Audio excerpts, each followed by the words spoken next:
What's going on, everybody? What's up? What's up? Takis, how you doing? David, welcome, welcome.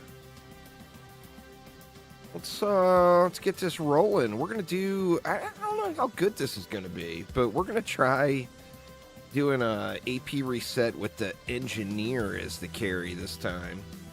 What's up, Shadow Wolf? How's things? Let's see. Let's get our goodies here real quick. See what we get. I've got just an absurd amount of those eggs. The eggs seem, the drop chances crazy high. And I actually want some of the pet things, not the eggs. There we go. These large affection boosters are just nice. I mean, I got a shitload of them, but you know, you can always use more, right? I'm up to 106 of them now, but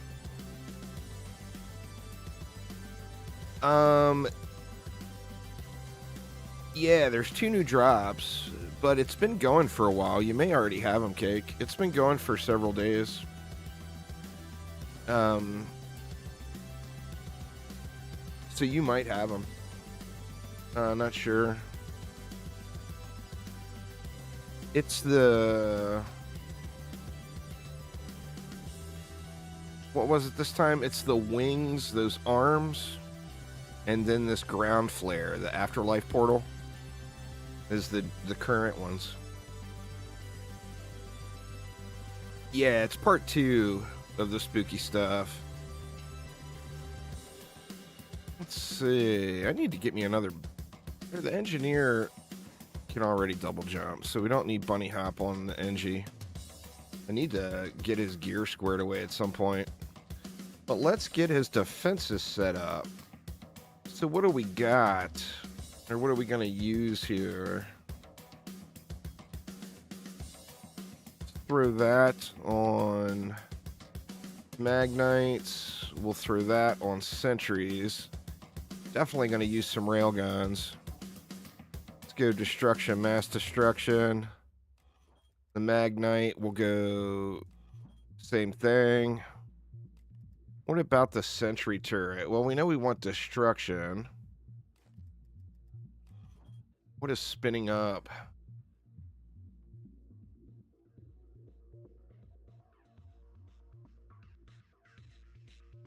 What's up, extra large fries? Oh, nice, Shadow Wolf. Yeah, you gotta just submit a ticket. They're extra large fries, but remember they're on a holiday break, so they won't be answering any of those tickets until after the new year. Let's just go power transfer on that one.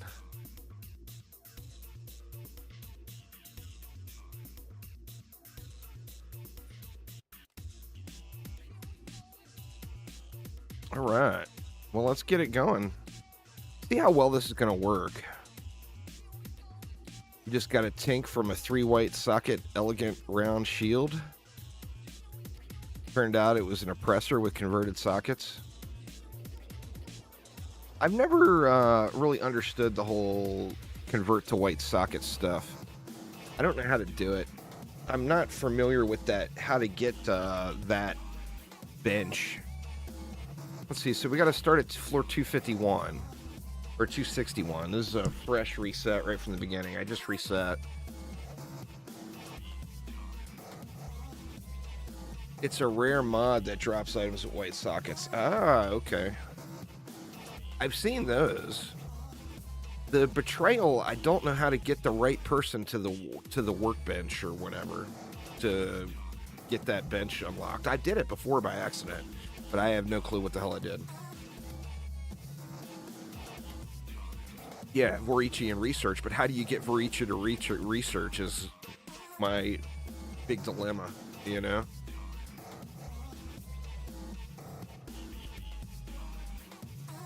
One league mechanic at a time, Cake. This league, it's Blight. I'm learning all the ins and outs of Blight. I've already got Heist down. Well, I mean, Heist is pretty, you know. I actually really like Heist, but I liked Heist on the RF, playing RF a lot more.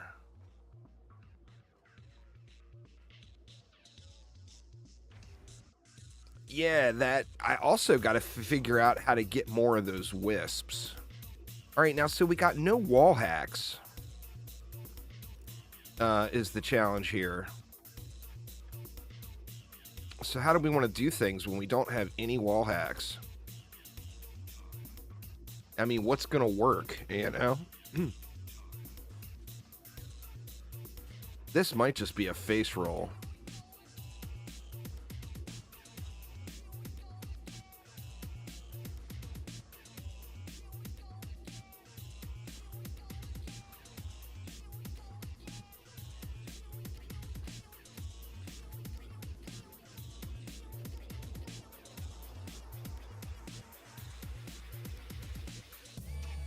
I feel like I can put, not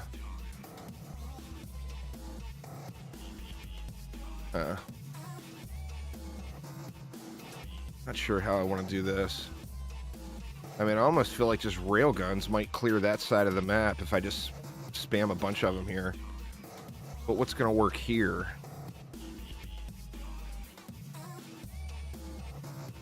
Dreadbone's Horde.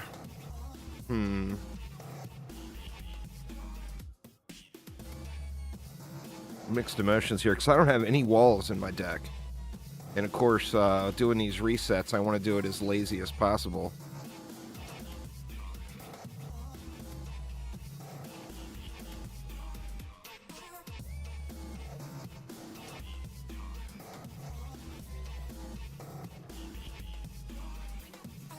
I feel like we throw a railgun in the back here too.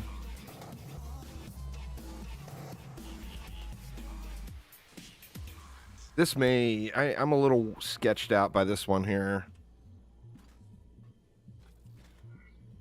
Now, let's see.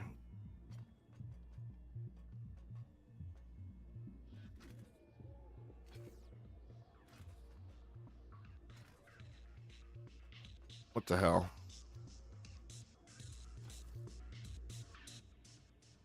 Affliction buffs the ads on normal Blight maps, so the loot explosion from the pump becomes huge. Oh, yeah. My dilemma now is how to get those super juicy amount of wisps. The most I've ever gotten is I've gotten like 3,000 of one and 1,000 of another. But you need to get like 3,000, 2,000, and 2,000. But I don't know how to keep it active that long. All right. Well, let's see. If we just spam railguns, is this going to work?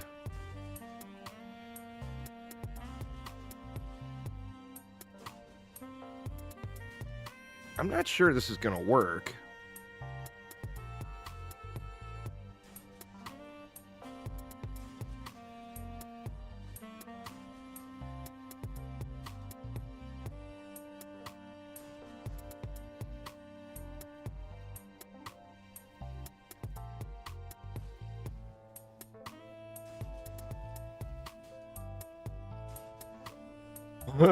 That's a shitload of railguns.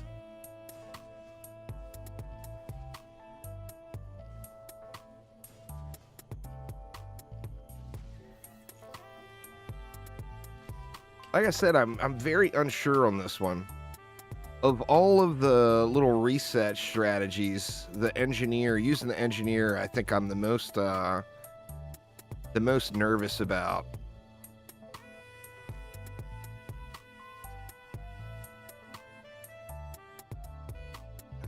Can't get it on the edge there.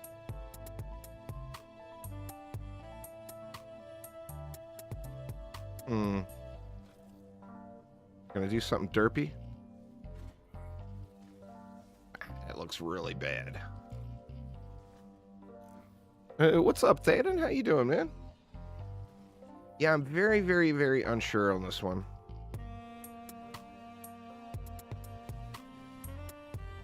I guess we can just throw in one rando Skyguard here to help out with the flyers.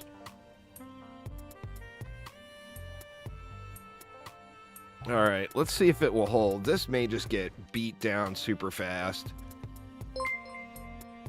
Thanks for following there, Ben Trucks.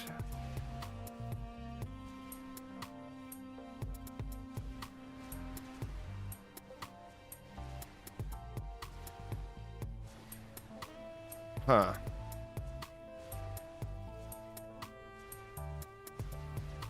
I feel like I should have put something else over here, but I mean, so far so good.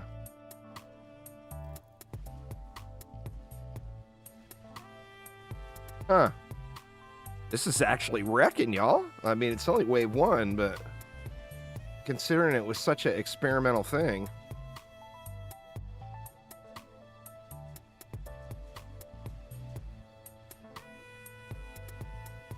The Whirlwind Barb idea is going to have to wait. Equipped an AP set and only had 27,000 AP.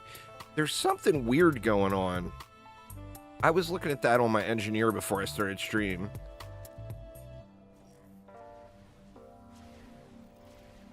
I don't know if it's just... See, the DPS output still seems good, like on the Engie. But the number it shows for your ability power on the sheet is just way, way out of whack. Oh, this is beast, y'all. Beast. I mean, some maps are going to be a challenge with no wall hacks, but...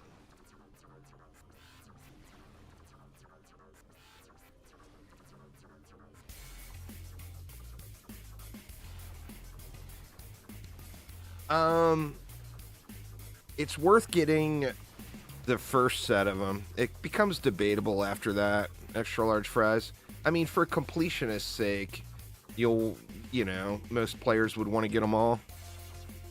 But as far as actual value, most of those hypershards you'll never use. So, like, getting through to, Destructive Pylon or whatever? Like the Chaos 1 through 7, the first 7 tiers, is very, very worth, I think. It becomes very debatable after that. Not all hyper shards are good, you know?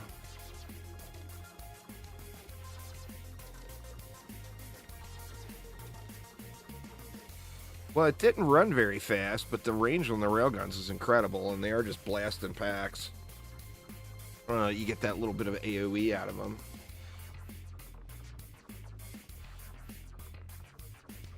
Got a stuck mob down there, and then another stuck mob over here.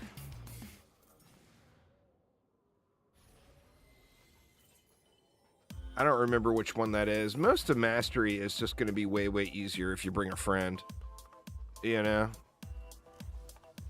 Especially all of the ones that require like 10 different defenses or build times or anything else.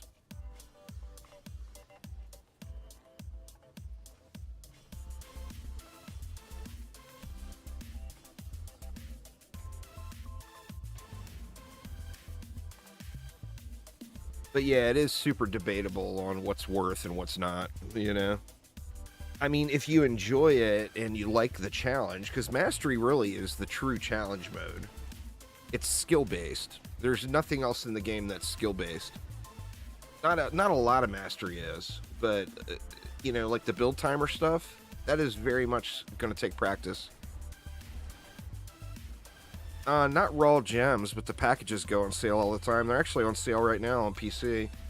The Steam holiday sale started this morning. All of the bundles are 55% off. Just buying raw gems never goes on sale, though. Or I've never seen it on sale, I don't think.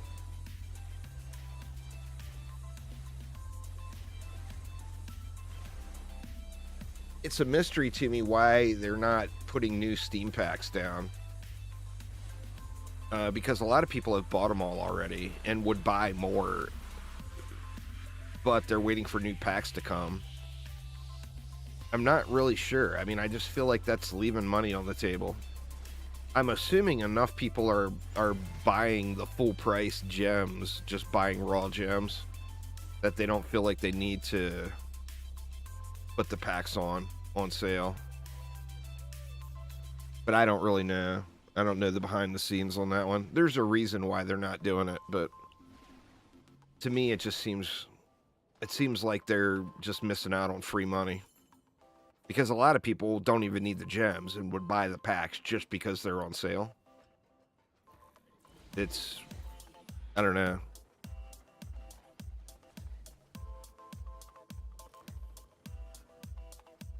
Not real sure.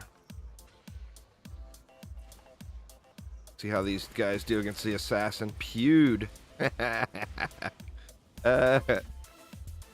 What's the range get on them? Is it up to the cap? No, it's not the cap. The range is pretty good on them, actually. With the diffusion and range pylon.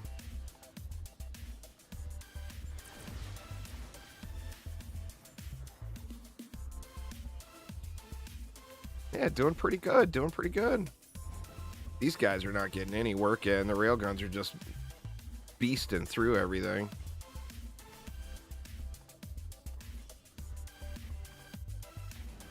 Just beasting. So what are y'all up to today? Today, my son is visiting, you guys know. And I also mentioned that he's not going to be here through Christmas because he's got to get back home. So today we are having Christmas dinner. Oh man, there's a turkey in the oven right now. I am going to be one fat, happy bag of juice come later on tonight. There's a mod that makes them do AoE damage. A Thanatos. I'll show you my setup here when we get to the wave break.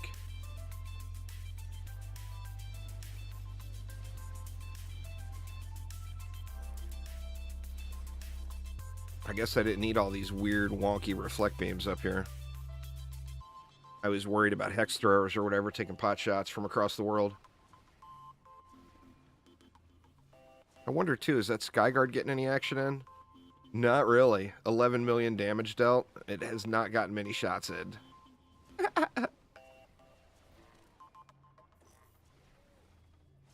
Rail guns for president. Oh, man. That, and it's the coolest looking damn defense in the game.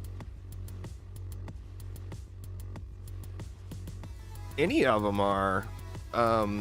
Really, you're not going to ever see gems at that price. So everyone's got a different budget, you know. If you're rich, buy all of them. If you're broke, get the cheapest one you can afford, you know. But they're all worth it. And you get, for a new player too, you get a free Dragolich out of the deal and a free Auto Meow with those packs, I believe. And the Dragolich can be used throughout your entire gameplay. I mean, I'm using one right now on my engineer, you know. It's just a beast of a pet. It's the best general purpose pet in the game. We got a lot of stuck mobs on this map. I mean, I guess I can go kill them. Guess I'm not hitting them there. There we go.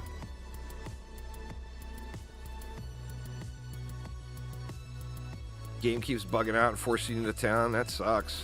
There, Kung Fu. Oh, Jesus. Really? More?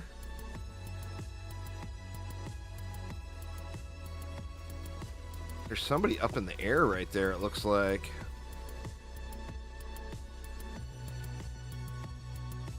Man, I'm gonna have to wait for these guys to time out, aren't I?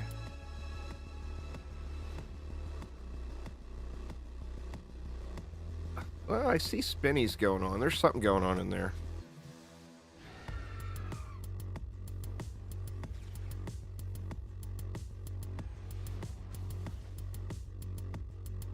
I'm not doing any damage to them, though. They're like spawn protected or something. Oh, come on. Really? Do I have a... I don't have any hero in the deck that could hit them, I don't think. I don't have charge shot going on the EV. I mean, Bouncing Phoenix will hit him. I don't have Bouncing Phoenix on this guy anymore. God dang it.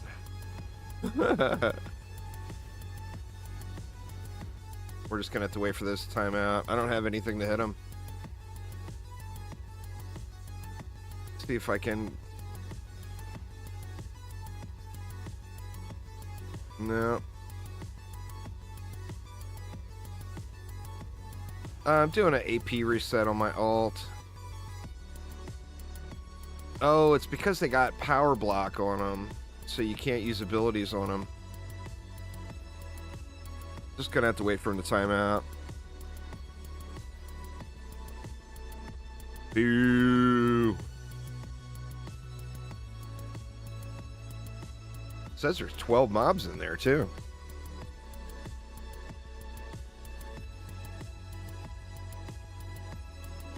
I mean, what do I got that will go hit him? Wrong entrance.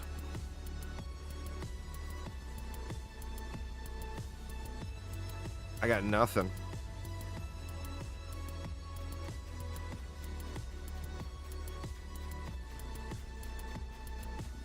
That sucks. I got a rail cart here. There we go. Now we're hitting them. Yay!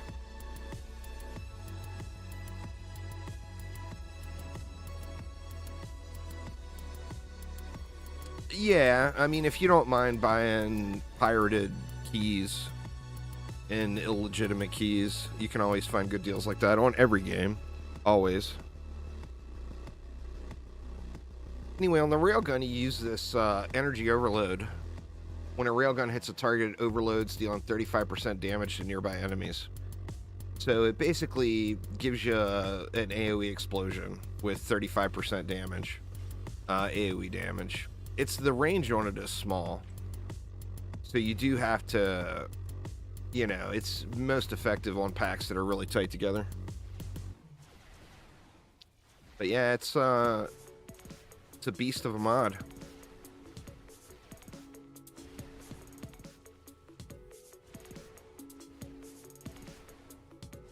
Definitely a beast of a mod.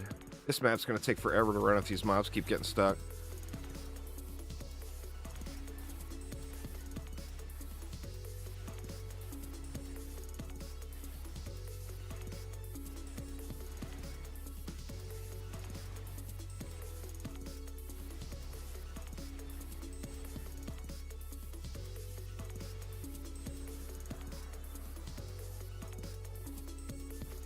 Yeah, it's in your best interest to get an alt squared away. Not just for AP resets. AP resets are a side benefit.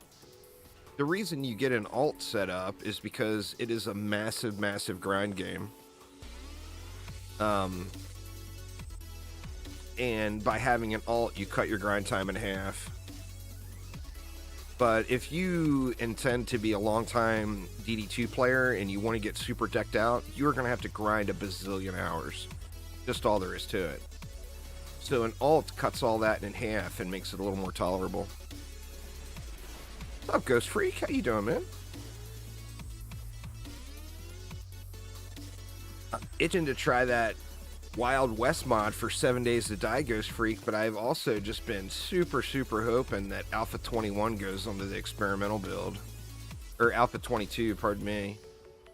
But I mean, it's a holiday time. I don't expect any developer to be working right now. You know?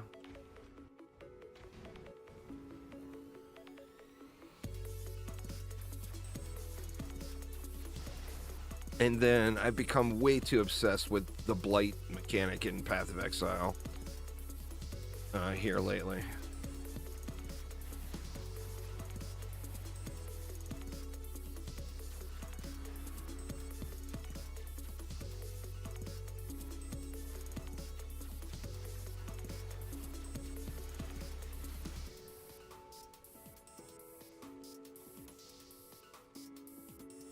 What's going on there, Shed? How you doing?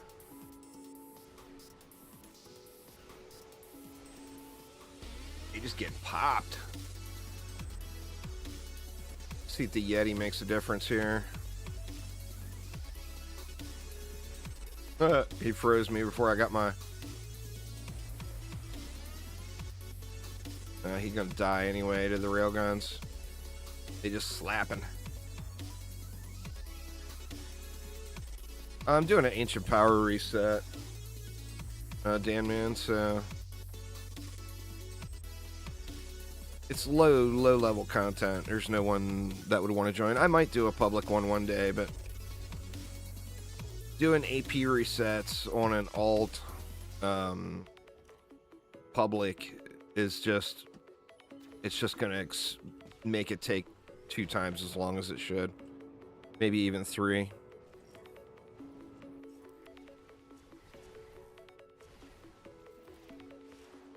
This was a terrible first map to get. Just taking forever to get through it.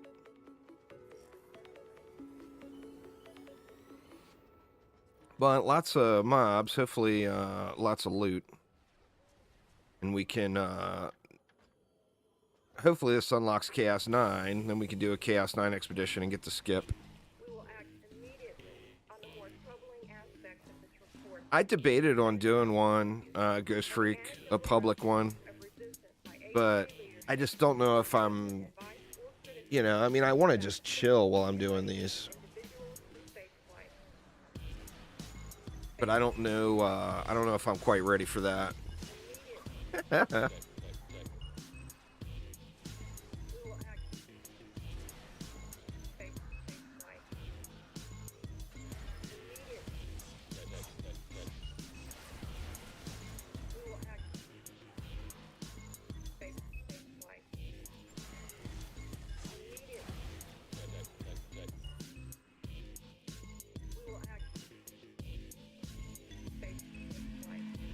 Oh no, one's stuck again. Oh no, there we go. Sweet. I'm doing good, Batman. Got like I said, we're having Christmas dinner tonight. Yeah, and I'm pretty stoked about that. See, hopefully that was enough gear to get Chaos 9 unlocked here. What's going on, Costas? How you doing? We're having turkey and taters and all the goodies, all the rando goodies. Yep, hydrating with the coffee. Good call there, Ghost Freak.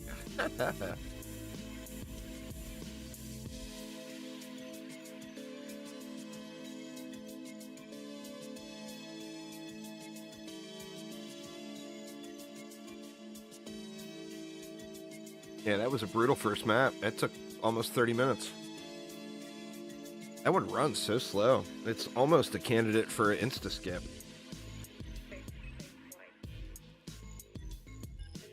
Like, reroll. That one just takes so long.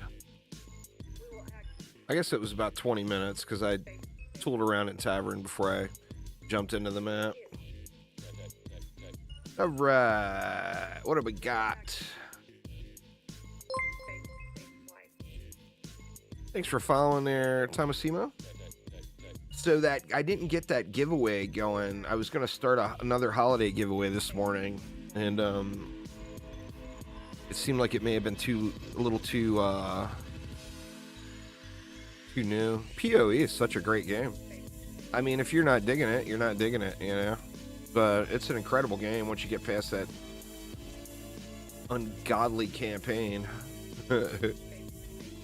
All right. Yeah, looks like we got Chaos 9 Chaos 9 unlocked, no problem. Let me clear out my inventory on the alt. Diablo 3 too. I mean, I'm kind of wondering what's going on with season 30 of Diablo 3, because they normally have that Diablo 3 annual anniversary event too that usually starts soon and runs through January.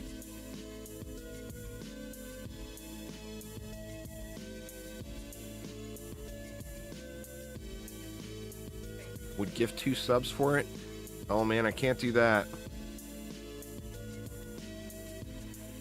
Chromatic would take away my access. Your Hawk Strike only hits for 70 million with no weapon mods. Boo. Let's see. What do we want to do? Let's do Wild West.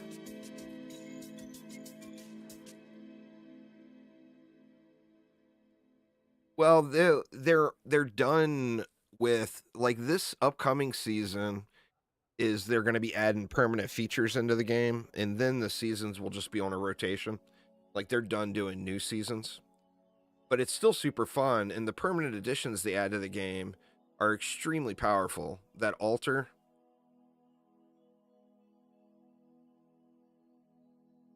Well, there's that. Oh, what I was saying about that giveaway. The next holiday giveaway is starting tomorrow. There goes Freak.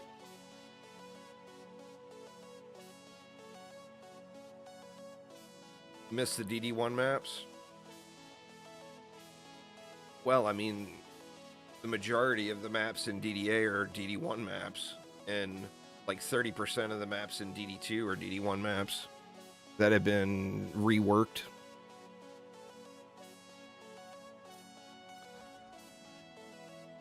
Yeah, the next season of Diablo 3, like I said, there's not going to be an actual season theme. But I wonder how many I can do here.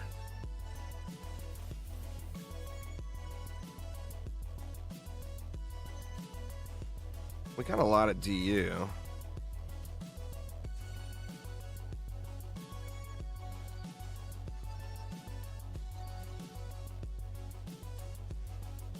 Can I fit that many? Maybe I should put the stuff in the middle.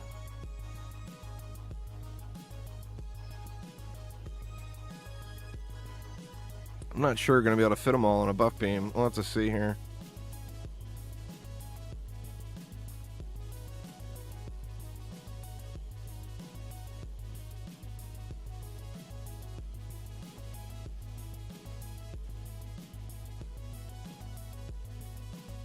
Rail guns for life.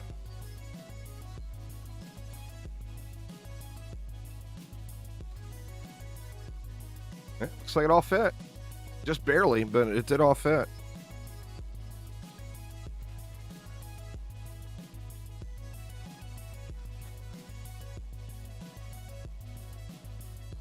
Let's see, and then up here it'll be pretty easy.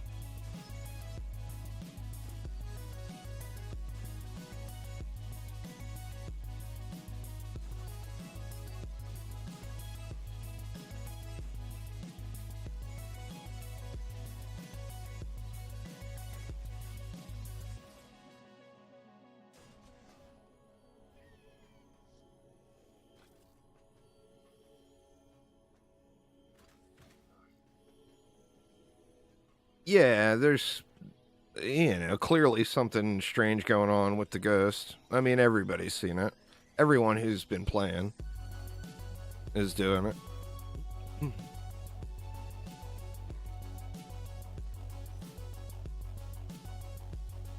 All right. I think that'll work. Once again, we can throw one Skyguard in here just to help with the flyers. Not that we're going to need it, but...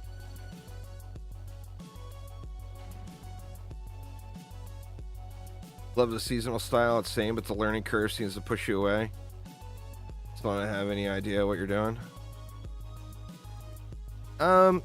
Yeah, I could see that. I mean, there's just a lot of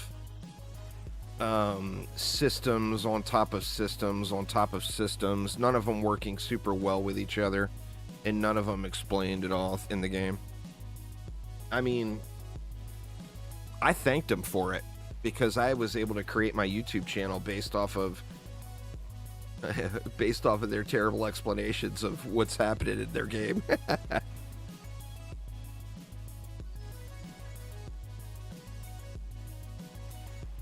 I literally thanked him for it once.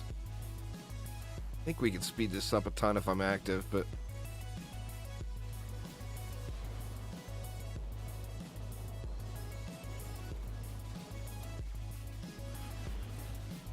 That was from YouTube chat there, Batman.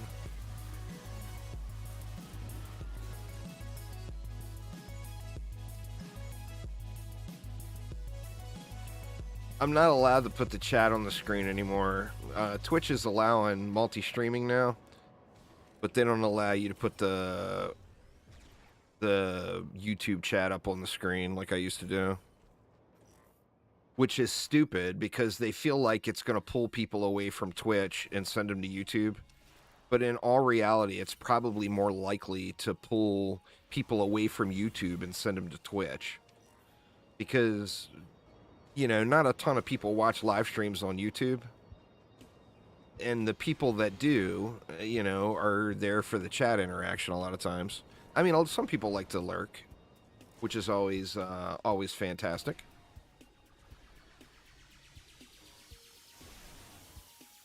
But I think it's a mistake. I think they should allow it.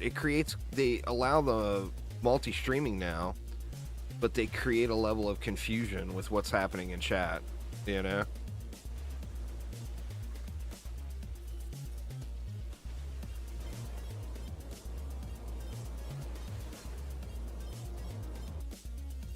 Well, the video quality on YouTube is much higher, but the chat interaction on Twitch is just better. So it depends on what you're looking for. I actually have to dumb the video quality down when I'm co-streaming because I can't stream at 2 different bit rates. And, you know, Twitch has a super low bitrate cap. I didn't watch Mr. Beast's last video.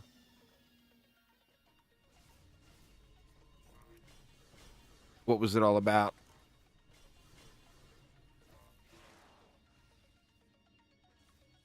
Yeah, your minimum ascension only goes up if you climb past your previous high in Onslaught.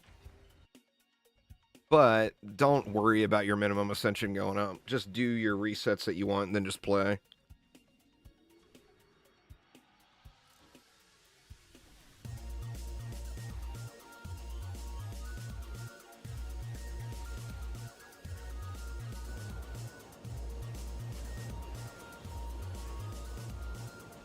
The end was nice. Yeah, I haven't watched any Mr. Beast videos in a while.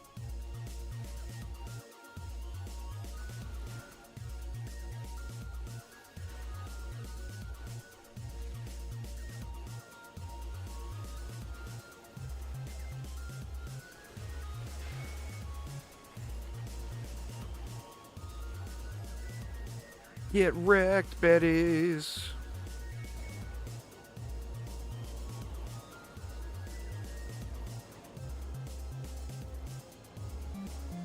Where to Siege Roller at? Yeah.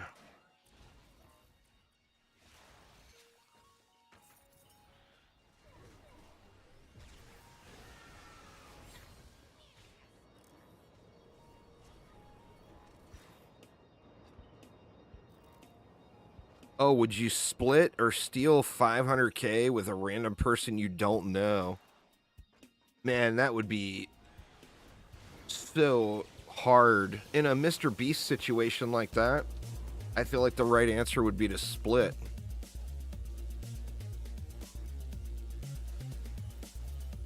But, I mean, you don't know the person? I mean, why would you not yoink it, right? But on the same note, I mean, 250k, that would be pretty life-changing for probably everyone here. Oh, they live together for 100 days. That would be a little weird. Batman with the gift subs. Thank you so much.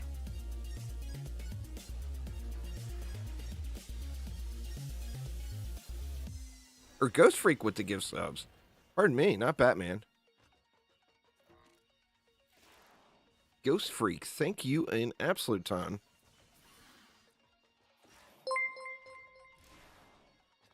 Seen your video on AP reset, but cannot seem to jump right into Chaos 7. Well, you got to do the Onslaught first. You do your highest Onslaught unlock floor first. If you're just starting, you're not going to jump right into Chaos 7. It's all detailed out in the video I did. You do your highest Onslaught floor, and then you jump into Survival. And you get to Chaos 8 champion score, since you're just starting with AP resets. Then you do one Chaos 8 map, and then you reset. It's, super, super quick and painless since you got your brother carrying you.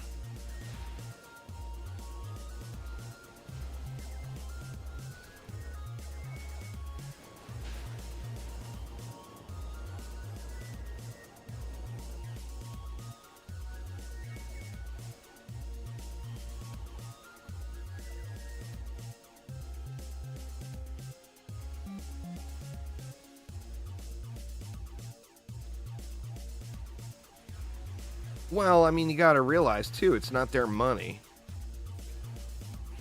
It's more of a conscious decision. I mean, anytime you're going to do something like that, there's always going to be some kind of a weird catch. So it's just always going to be better to split and do the right thing, Because there's going to be some kind of a weird catch.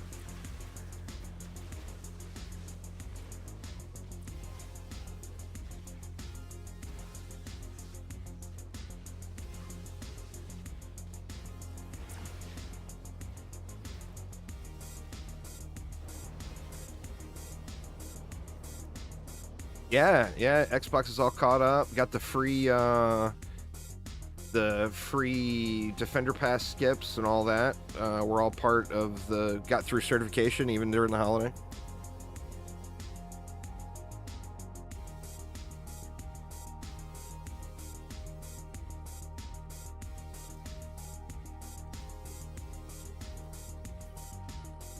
Yeah, Xbox got the main update, and then they were lagging behind on their little promised compensation, which, I'm surprised they did anything. It's a free-to-play game. Having a console lag behind is not out of the ordinary for Unreal Engine 3 games. It used to be the standard. In fact, originally with DD2, PlayStation, when it was only on PC and PlayStation, PlayStation was like 6 months behind. And they finally caught it up. It was kind of real cheaty for somebody like me, because at the time I was playing on both PC and PlayStation. And I would figure out all of the things to do when the update hit on PC, and then 6 months later it would be on PlayStation. I'd have a huge head start on busting into whatever was there. I think the last thing was that was a long, long time ago. So, the last thing I think was the Carnival event. And I knew from with the Carnival event coming, that I would want to have many, many millions of gold saved up to blow at the Carnival event. So, I did that, and I was all in maxed out gear, by the end of the first day of the Carnival event. I think the Defender Pass is good, yeah. I mean, it's free if you got the gems, because you get your gems back. So if you've got 1,500 gems, just get it and complete it, and you're going to get your 1,500 gems back. And it's like you never paid for it. I mean, I think that with the systems in Dungeon Defenders 2, they have... it's a little bit of a challenge is what the award tiers are actually going to give, is I think their problem is. So all those crafting materials and stuff like that, I mean, they're all very, very, very welcome and very, very needed. But it doesn't seem super special, It's going to be a while, Ghost Freak. You got plenty of time. The Seeds of Dragonfall update is going to be when a new one comes. But the Seas of Dragonsfall update is still a long ways away. It'll be 3 to 6 months. They originally said they wanted to get it out in the first quarter of 2024, but as delayed as the Knights of Dragonfall update was, I don't think that's probably realistic anymore. I mean, I don't know. It might be. But it doesn't seem very realistic to me.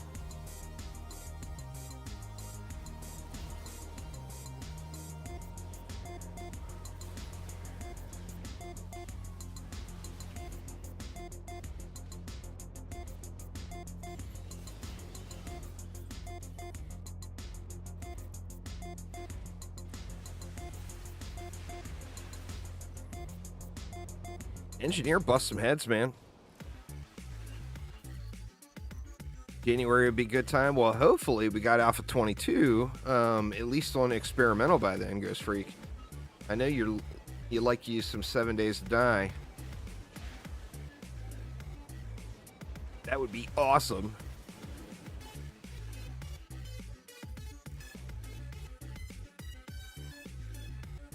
The generic pets that just, the eggs that drop on the ground, just trash them. They're not worth anything. Even if you get a legendary roll on them, they just don't sell for very much. So it's kind of tedious and pointless. Those are just auto trash for me personally. They get vendored at the end of every map. I mean, you just get spammed with pets in DD2, you know, so you'll end up having a ton. Playing Empyrean a bit. I have played Empyrean. So it's been a long time. I tell you what I really want to play, but I need time to do it, and the Path of Exile League has been a massive distraction for me, is that new survival game. What the hell is it called? The something. Can't remember what it's called.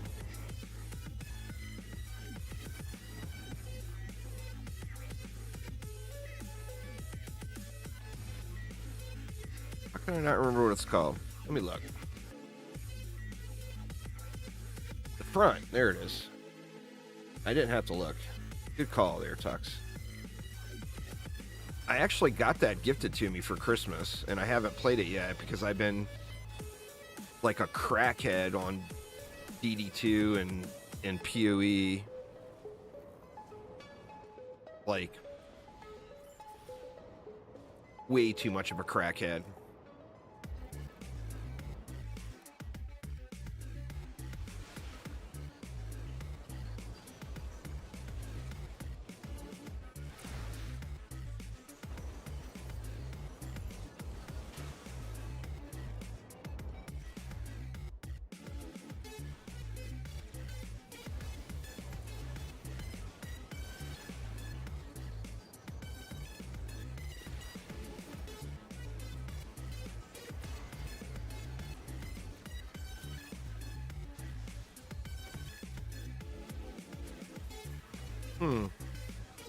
That was weird. I was stuck in my... You start playing PoE now, you cut your sleep to 2 hours. That is very fair, man. I've been up way too late these last few days.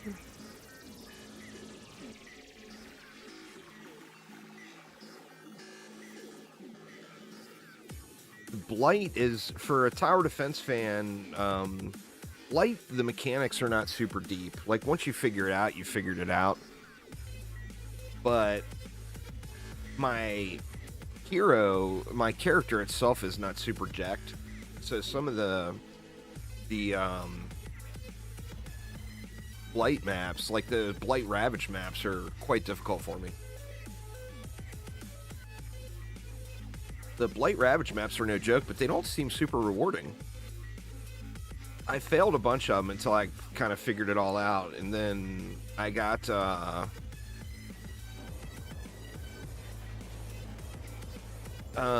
like 10 Blight Ravage maps, and I failed like the first 4 or 5 of them. Yeah, anything. Reflect Beam's a good home for him. The Silva. Tenacity is not as... It used to be like the super meta of mod. In the current state of the game, it's not used nearly as often. I think, you know, they designed the choices like for Chaos 10 with that in mind. Yeah, the Ravage specific uniques.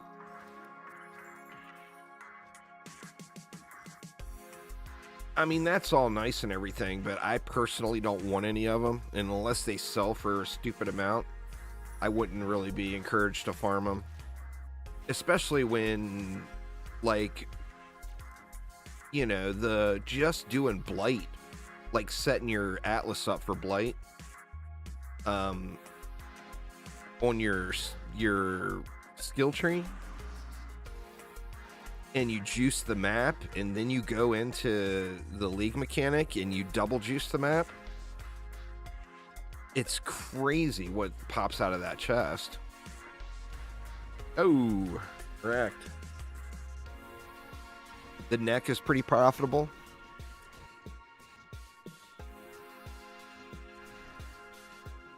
The loot from Ravaged is not that great, even with everything on it. Like, I fully juiced the last two I did. Everything I could put on it. The problem is you're limited to 3 oils. So there's only 2 different oils that really juice. One is for the 12 chests or whatever it is, and then the other's for 5. So you can use 6 of your 9 oils for that.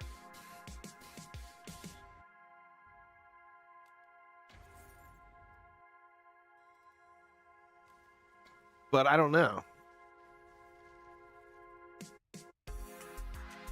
Well, the thing is like I was talking about yesterday, if you buy the maps, they cost 3 times as much as a normal Blight map.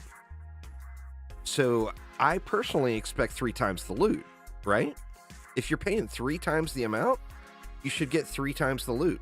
And you don't get 3 times the loot. Like, now, I haven't had any incredibly good luck, even with them fully juiced. Where I've gotten divines and stuff off the regular Blight maps. I haven't gotten a divine off of a Blight Ravage map yet. Even fully juiced. But I just don't think you know, the benefit you get just from running regular maps and using the Blight mechanic, or using any of the mechanics, after just juicing the shit out of it with the wisps. Oh shit, that's not what I wanted. I wanted to go back to Tavern.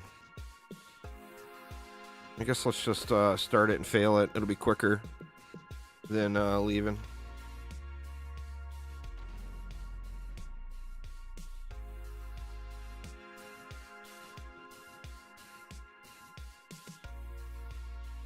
$400 million Hawk Strikes. That's crazy, Aramir. That's some serious damage. All of the new ones are really good, Kaiser. So the Mercenary, the Countess, the Hunter. The Engineer is good, but it's a little more situational than the other ones.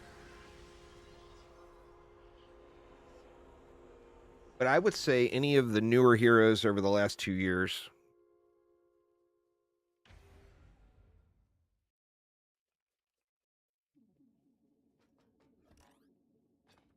Let me go back to Tavern, damn it.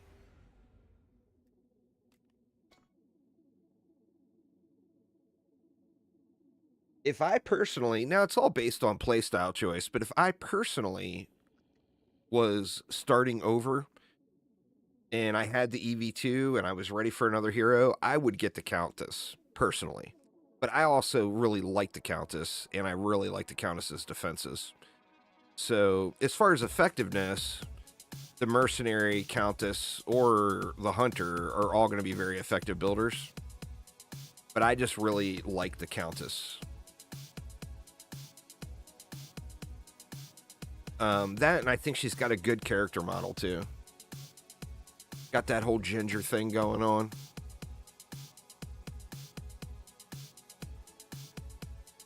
I do wish that the Countess had more skins. I think the skin on the Defender Pass is pretty good.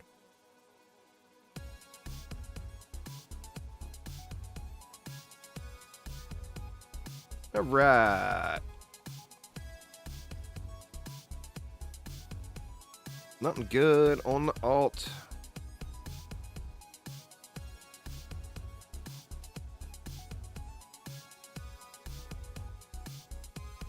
The Mercenary's got a bunch of really good defenses. It's not just those. You know, the Nether Archers get used a ton. But the Merc has some really, really good ones. Oh, look at that. 50 off of max roll ability power, but who's going to use this gun on a AP gun with? You wouldn't.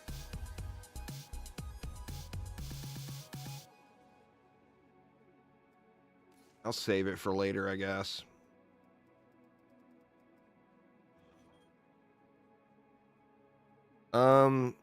What is your question, I guess? What is about DDA? I don't really understand what you're asking. Is it worth playing? Absolutely. Is it getting a bunch of content in the future? Definitely not. Is it going to get more updates like the other things that were promised in the game? Probably so. If you like DD1, you'll probably like it more than DD2. If you never played DD1 or your first introduction is DD2, you quite likely won't like any of the other Dungeon Defenders games because they're very unique. DD2 is kind of its own thing.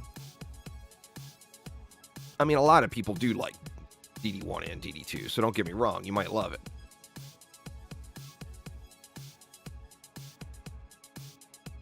But DD1 is kind of considered the masterpiece in the Dungeon Defenders universe.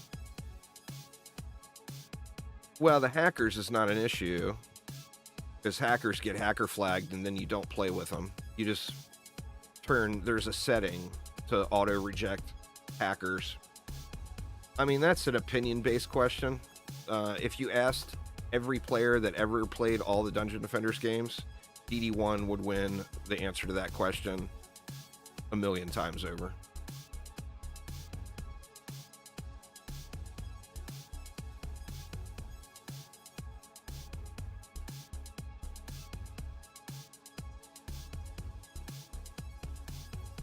Maybe she'll give it back if you ask her. You know she ain't gonna give it back. She gonna keep it. I don't even know what you're talking about, but all the DD games are on sale right now too for the holiday sale.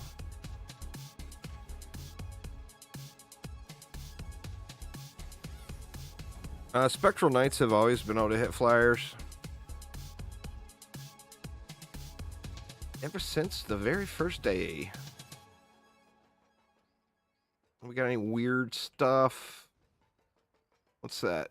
Mutator on the Mega Squad Zeta. No, nothing we need to really be alarmed about. I think we can just spam railguns again. What we can do 250 DU per setup, right?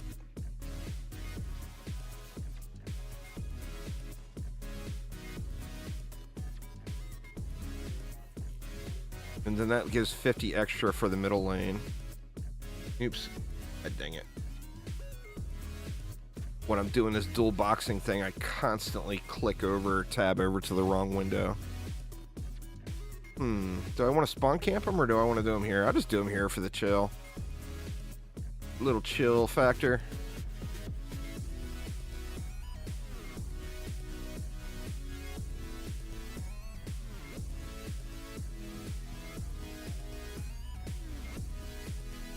All right, and then we'll spend the other 300 here, which will give me what? One extra railgun, so we can go 4 here.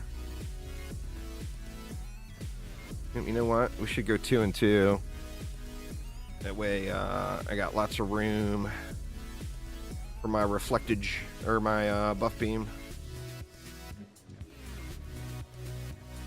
Well, we don't need that, but we will want a destructive pylon. So we actually got what, 30 left over. What do we do with the 30? We throw in a pew pew gun.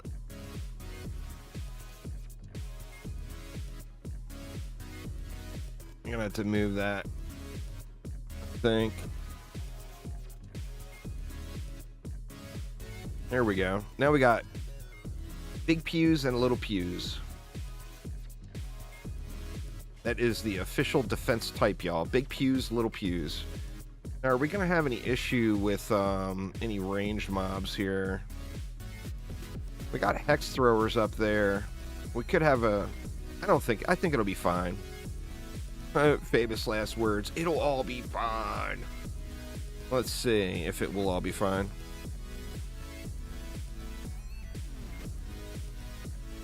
You definitely don't want to do that, Kaiser.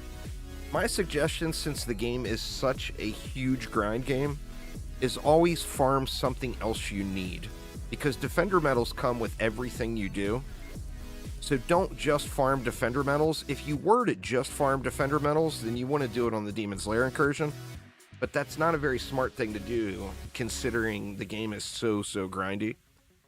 So always farm more than one thing at once. Like, if you need reroll tokens, then farm a map with reroll tokens. You're still going to get Defender medals. If you need clusters, then farm a map with clusters. You're still going to get Defender medals. And then always reroll your dailies to a higher limit. In fact, what do I got here? I got all these incursions that I don't plan on doing today. Lost Dungeon. We'll end up completing that one. Always re-roll your dailies, and then always do your weeklies. I already did my weekly. I had an easy weekly this time. It was just kill 150 mini bosses.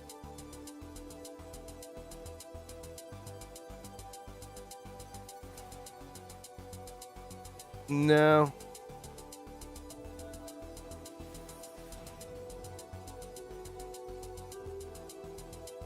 That's not even remotely how it works there, Kufu.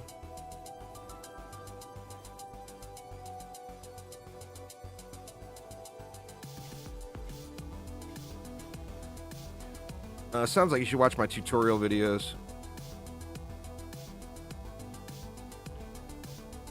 Yeah, if you haven't played DD1, welcome to the first day of the rest of your life. It's an absolute masterpiece of a game. So crazy good.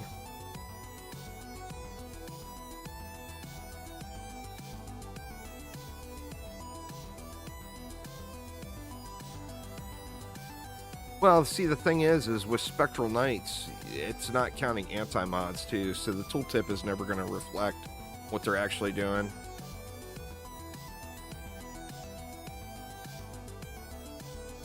Yeah, see, if you need C1 shards, then farming C1 is a good thing. What map you do, though, I mean, you can do quicker maps than 8 minutes. Without a doubt. 500 million crit. Holy crap, Aramir. That's with the Hawk Strike, I'm assuming?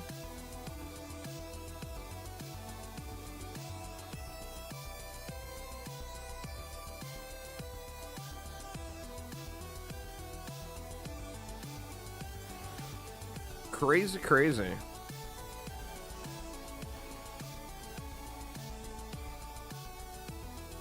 Should they add a percentage chance for 10s? I mean, that's the grind.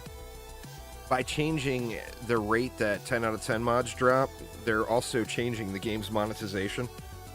So they will never change that. In fact, the only reason that there's the pity system in with it at all now is because so many people threw an absolute fit about it. Kaiser with the sub, thank you so much. I do appreciate it an absolute ton.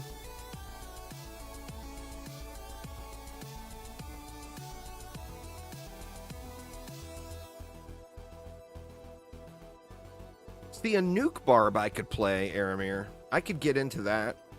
I just can't play Slappy Barb. It just disgusts me to think about doing it. But a nuke barb? I could play a nuke barb.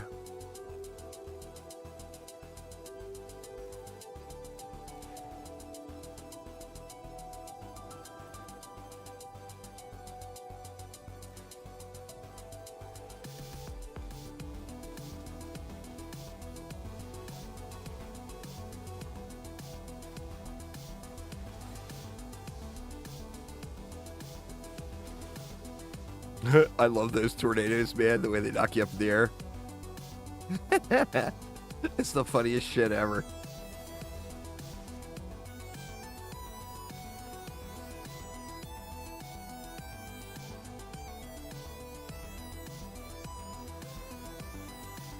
Nah, the main reason you play survival is for the challenge.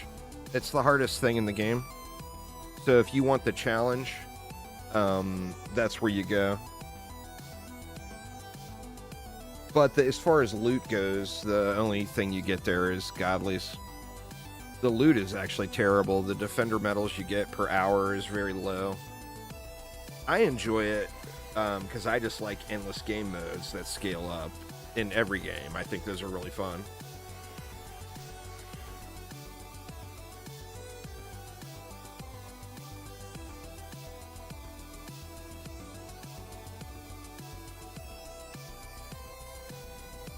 What's going on, Mark? How you doing?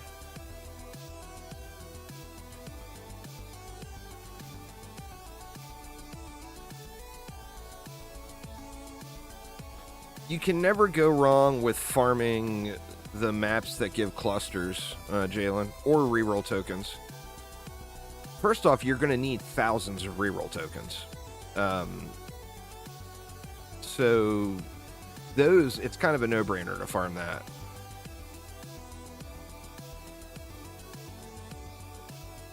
And then if you know, when you get enough reroll tokens, then, you know, farm in clusters. And the other thing with those are, since they're all such highly sought after items, is if you get way more than you need, they sell for a ton. And instantly. People will buy that stuff just instantly. Oh, well, Bastille Master, huh? Better get all up on the Bastille Master here.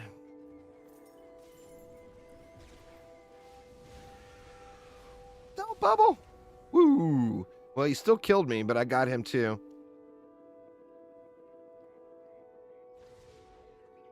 When there's a new update, yeah. I'll definitely do more DDA when there's a new update. Game's fun. It's fun as hell to play. I just don't have anything to do in it right now. It's just grinding for the sake of grinding. DD2 being the microtransaction-filled game, there's always a reason to grind it. The grind is endless if you choose to do that. So there's always some value to be played for playing DD2, even when you're all decked out and you don't need anything else. There's always a reason to play, you know?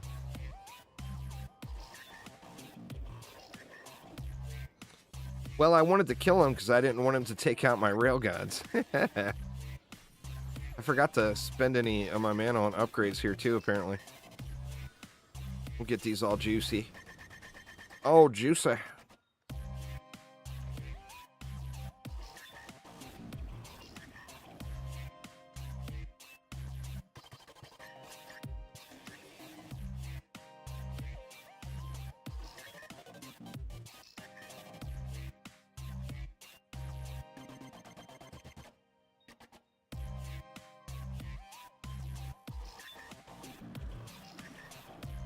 I need to, I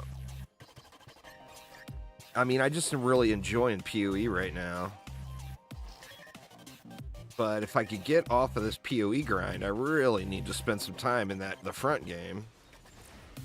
I keep bringing it up, and then I keep not doing it.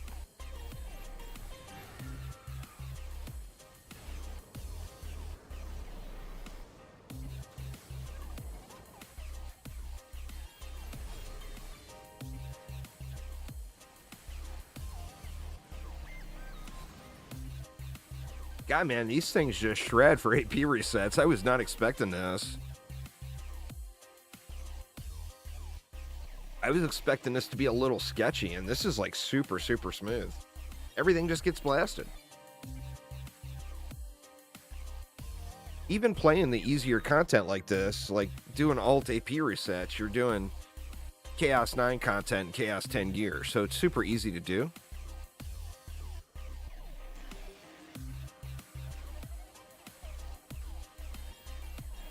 You can re-roll it, but you can't choose it. The godly roll. It can be a pain in the ass with some bad luck. The RNG is not super wide as far as the quality of the rolls. So getting a high quality godly roll is pretty easy, but sometimes getting the right godly roll can be a pain in the butt. I think it's once per second, but they hit so hard, it doesn't matter. It's all one-shots. Yeah, once per second. I mean, other than bosses, they don't have to hit anything twice, you know? What was this? This was floor 300. Are we still getting double defender medals? No. All right. I guess that was just over the weekend. I didn't realize it had ended already. So anyway, Cam, you upgrade it to godly, you get what it gives you, and then you can go over to the blacksmith and re-roll that godly stat.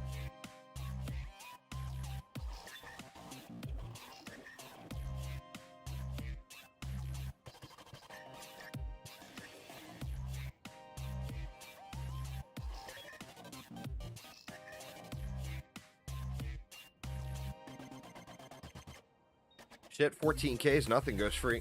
I mean, anything over 3K becomes just trivial quality of life. 14K is nothing. Hell, Aramir farmed 700 ascension levels just yesterday. 700 ascension levels. One day. That's some grinding, man. One thing, Aramir is not afraid of the grind. That is for sure. You re-roll mods with them. Oh no. I got another one of the crappy ancient dragon eggs on the alt. God, I hate those things. I wish you could sell them. Like, I always put them at minimum cost in my shop, and they never get bought. I got 2 of them there now in the alt shop.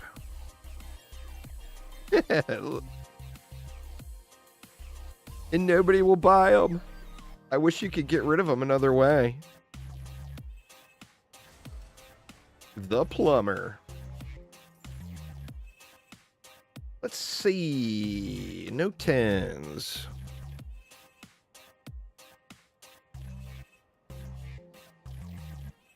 Oh, can you do it that way? Well, I mean, can you sell the pet, like, directly from your bag? I wouldn't... I mean, hatching the pet, it's the same pet every time. So there's no difference between the pet or the egg, really. Let's see. Let's just try the face roll here.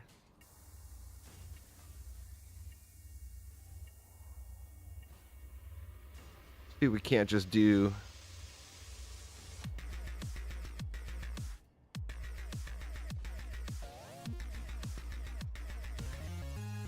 Man, I built these really weird, huh?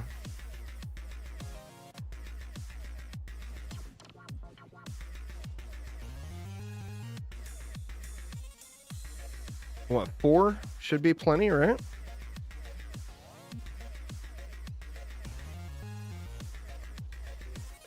That leaves me a shitload for the other side of the map. 800 for the other side. Woof!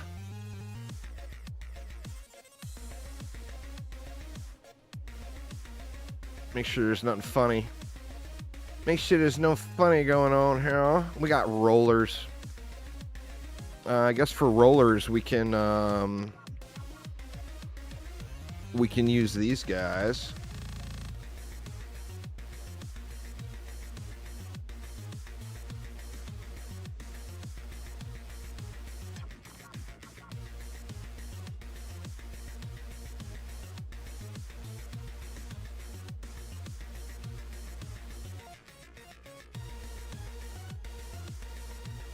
Something like that.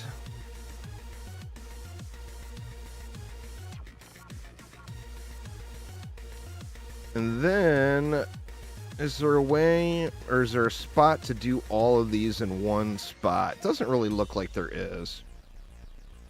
I mean, I guess we could aim them this way. And then they might get some pot shots in over there. Let's just do 3.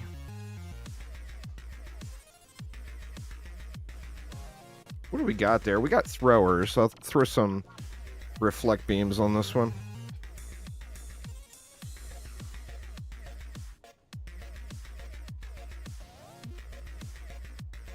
And then that leaves me 270 for this lane.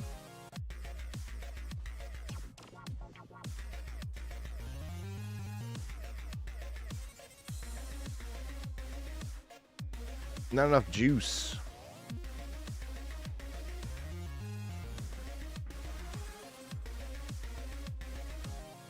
Yeah, Y is sell all.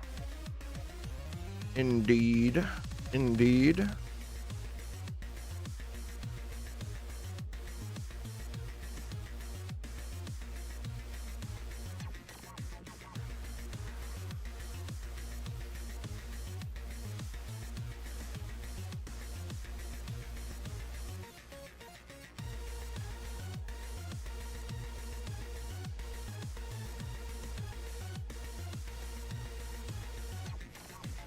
Oh, they're just gonna annihilate the rollers. As soon as the roller's butt gets into range of the returning spike.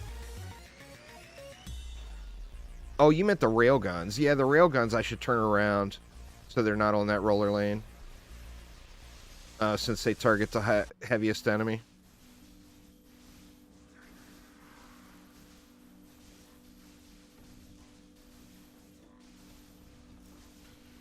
Get your butt up in there, Mr. Roller.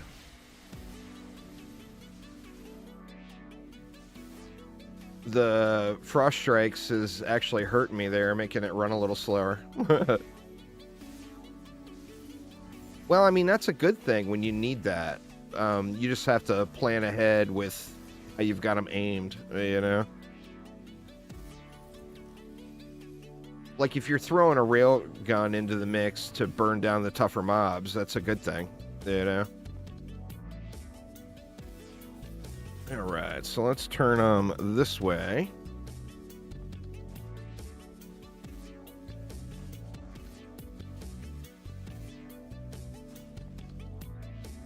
It should avoid some of those shots.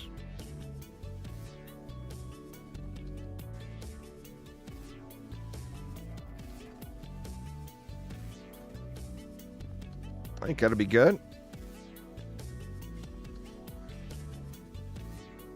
Guarantee this is going to just crack them booties open.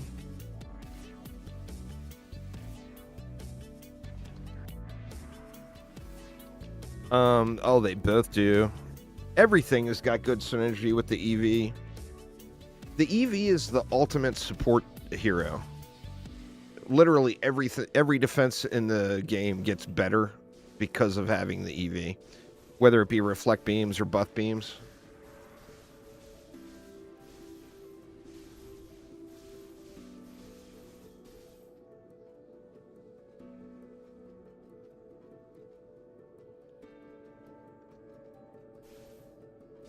EV for life.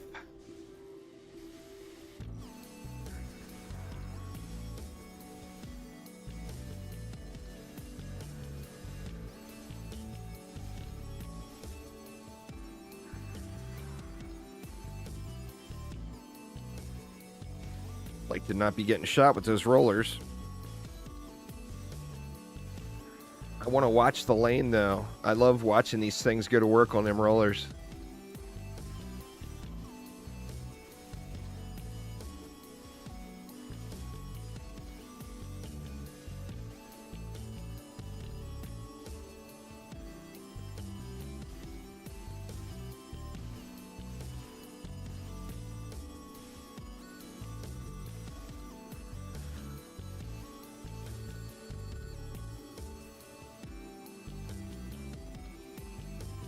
It depends on the game mode. In survival, the Countess kind of wrecks it.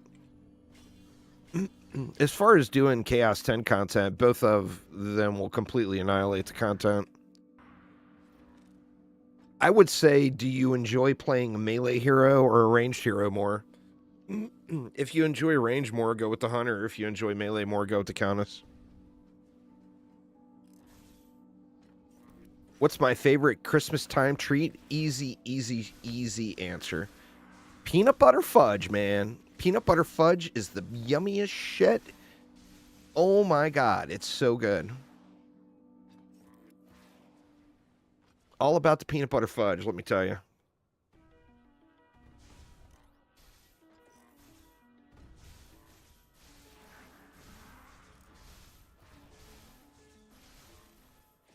I usually make peanut butter fudge. I'm a slack ass, man. I haven't made any peanut butter fudge this holiday season so far.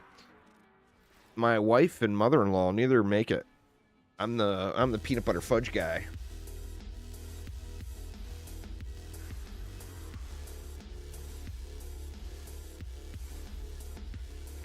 Shit, man, I gotta make some of that soon. I can't go without peanut butter fudge. It's the ultimate excuse. I can't just make peanut butter fudge like in February. The wife will be like, "You ain't making no peanut butter fudge in February." But during the holiday season, there's no. You know, no one is going to deny the peanut butter fudge during the holidays. No matter how health conscious the wife is.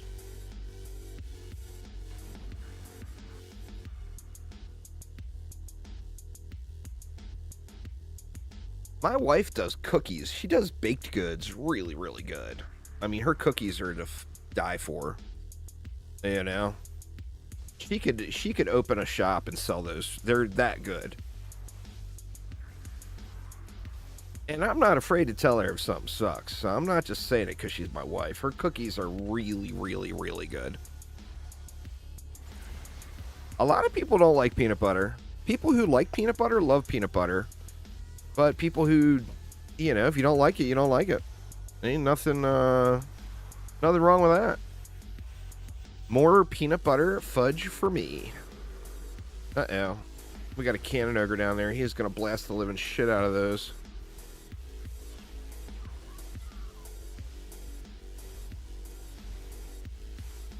Not if I get them first. See, you missed a cannon ogre. Get wrecked. Oh, peanut butter cookies are incredibly good.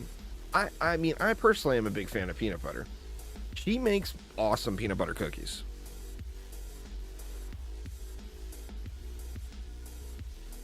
Well, I mean, there's just nothing wrong with it. You know, even though I think peanut butter fudge is like the best stuff in the world, there's people that don't like it. It doesn't make them wrong. It means there's more for me. I wonder why they didn't die. Or was that assassins? Was that all assassins? Seems odd that they didn't die. Because I thought there was... Oh, there was? Or no? No, maybe it was all assassins. Peanut butter chocolate chip?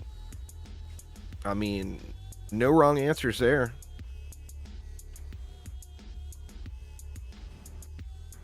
Any other foods ideas? Well, I mean, as far as sweet stuff, you know, the peanut butter fudge rocks.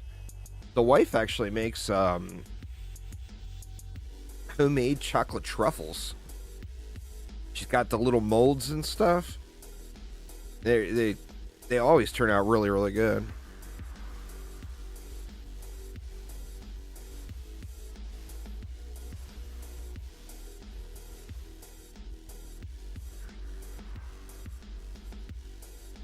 My only deal is I'm allergic to the oil. I'm allergic to coconut oil. So I can't have any coconut. And I personally think it tastes like ass too. So it doesn't bother me at all that I'm allergic to it. Oh shit. That assassin got blasted from this guy. Nice. Yeah, so being allergic to coconut doesn't bother me, but like my wife likes coconut. So every once in a while, you know, she doesn't use it very often just because it's just for her if she does anything.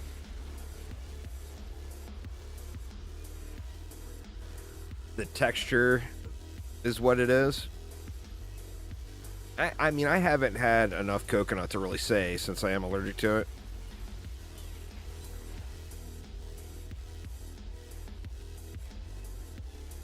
I had it once when I was a kid, and that's all it took.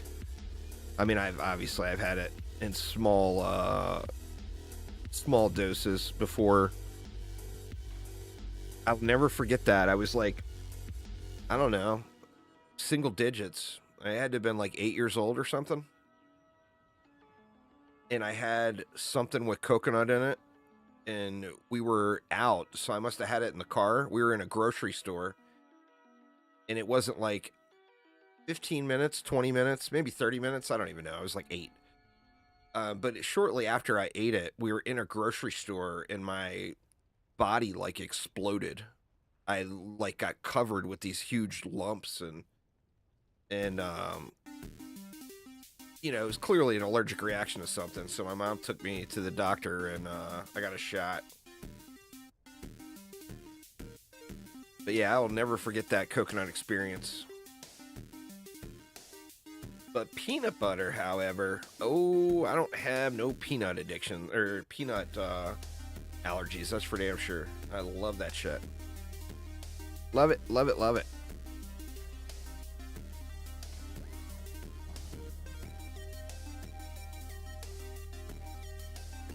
Oh, no loots. Not a 10 yet today. What's the deal with the 10 droughts on, what is today? Say Thursday? Thursday is supposed to be double 10 drops, right? That's, the bullshit rule I just made up. Where are they all at? Not in my bag.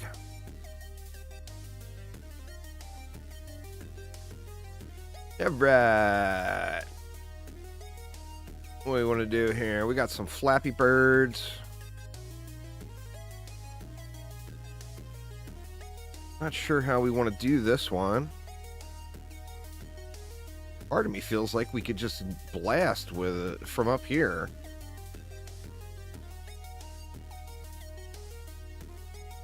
I mean, we're going to have a little line of sight on that lane right there, I think.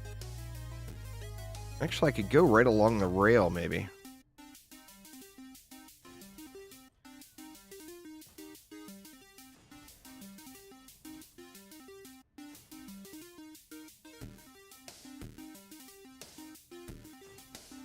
Go something like that.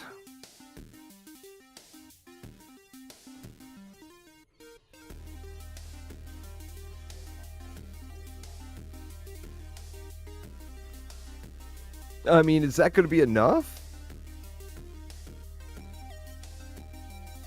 I don't know. And then what about this way?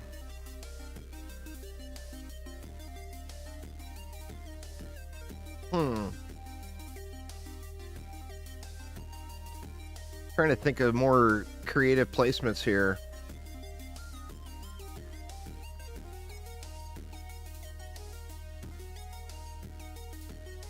I mean, here we could just front load them. Just right in the face, huh?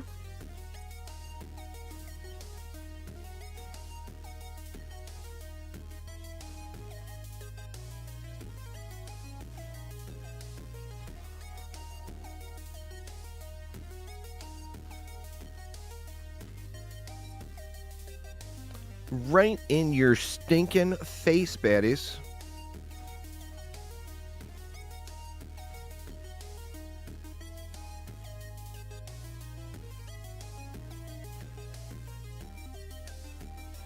Throw that on there too. Because why not? Oh, well, there we go. That'll still get it.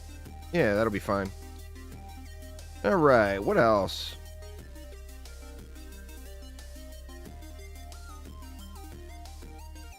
We got that away.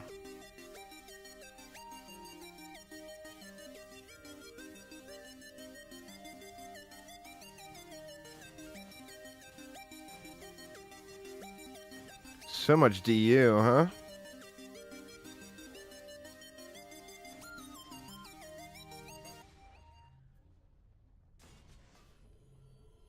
I didn't give myself much room on the edge there. Hopefully it'll still catch it. All right, huge experimental here. Oh shit, I didn't look at the lanes at all. God damn it. You know we're going to have controlled burn. And then that's going to be a roller lane, so we're going to have to do something there.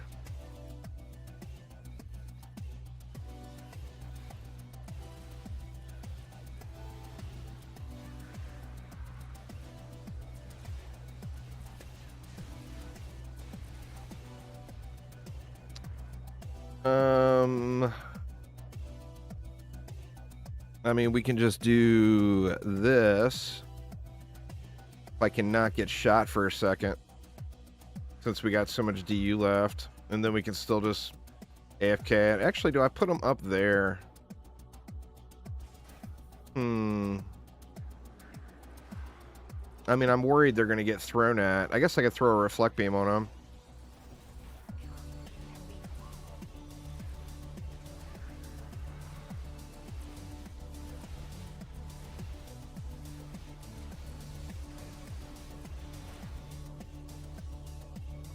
Four is under attack. Oh, shit. Well, I don't have coverage on that lane. Is it because of the rollers? It's because of the rollers. Oh, man, that sucks. See, it never pays to not look at what the hell you're doing.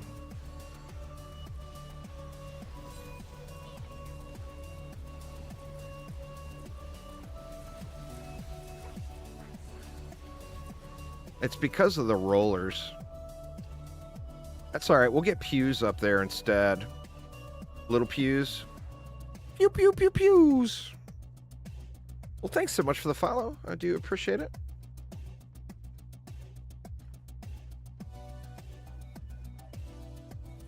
What do we got going on up here? Big old mess.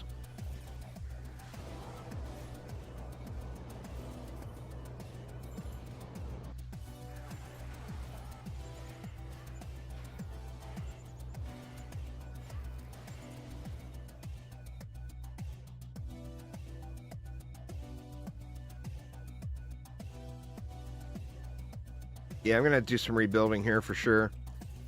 This is less than ideal.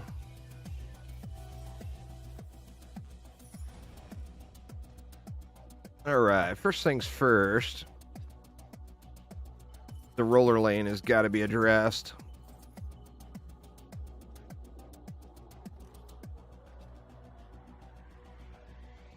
Where do we want to do it? I mean, I feel like we do it right here, but we got little range go-boos. I don't think they'll throw at them. I mean, they might.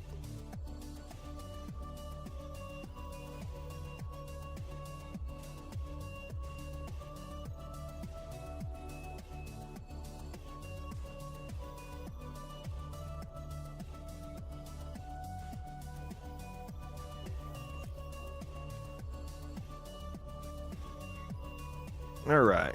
So just to be safe, let's do something like that. Actually, do I want to... Let's just go ahead and fully enclose them there. So I don't know if those little go-boos will throw, but I don't want them to throw right there. All right. So where was the issue? The issue was actually over here. But yeah, it was because of those rollers.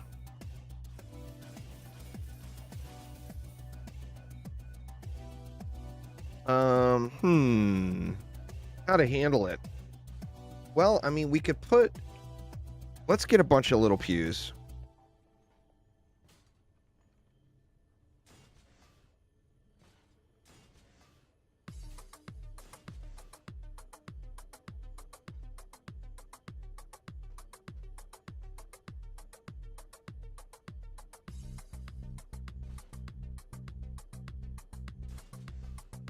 And then we'll put one railgun over here that's like angled way over so that there's just no way it'll hit the rollers.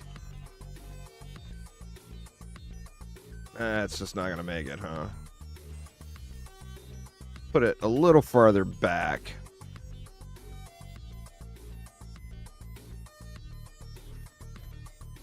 And then we can slap that back in. I think this will be fine. I mean, let's find out. Let's see if we got to... Did we get to the range cap or close to it? 6,200. It looks like it's getting everything.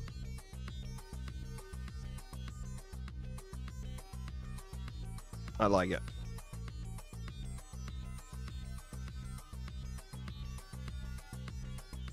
I mean, I got more DU left.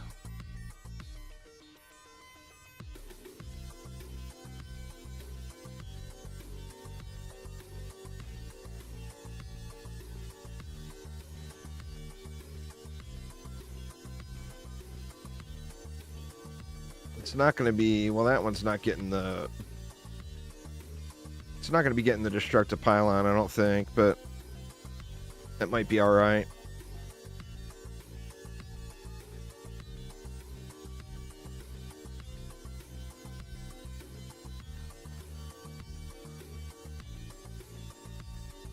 I mean, can we fit something else over here?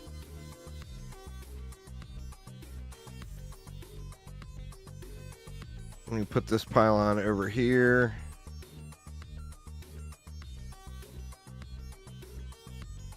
Can't fit it.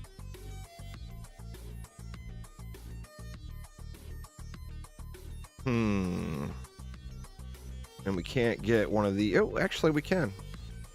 There we go. We'll just do that. And then derped out my windows again. One of these days I'll learn to lock my windows. Alright, so let's see if this will get it.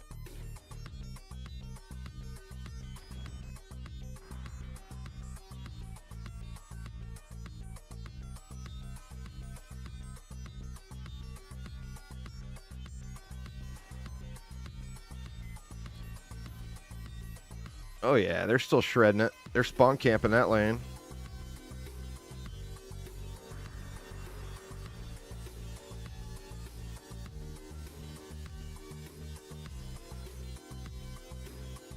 Oh shit, I built the wrong defenses over here. Oh my god, what a dummy. How did I not see that? I built the wrong things.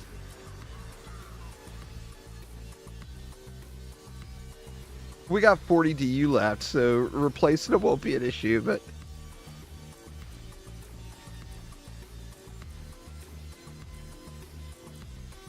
I have heard of Blue Protocol.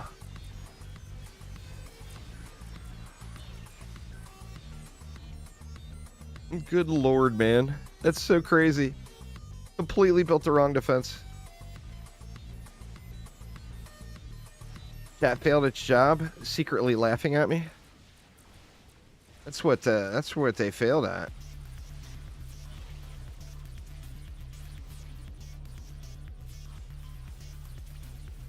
I mean, we'll just fix it right now. That is so funny, though.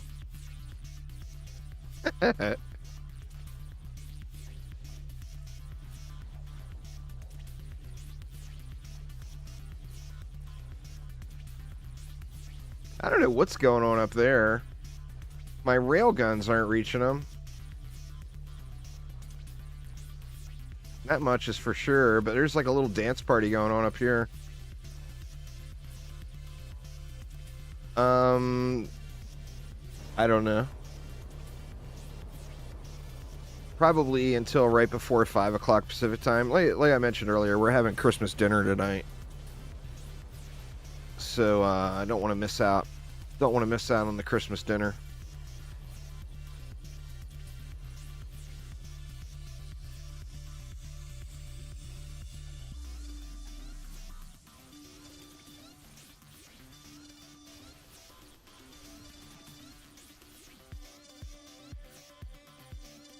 Here we go.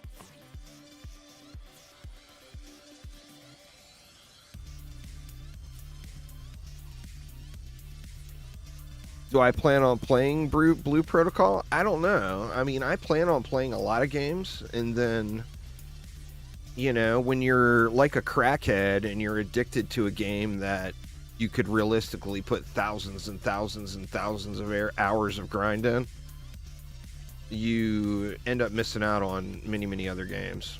So, I mean, like I said, I'd like to play lots of games.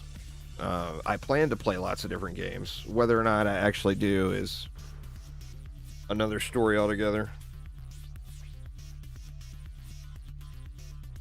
It's the downside of playing a grind game.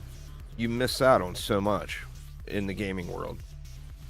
You grind one game into the ground, and then you miss out on 30 other game releases.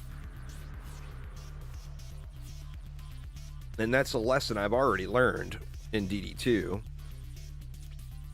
But here I keep going.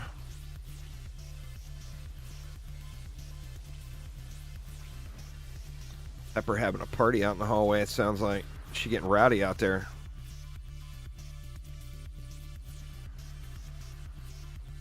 Alright, now it looks like we're automated.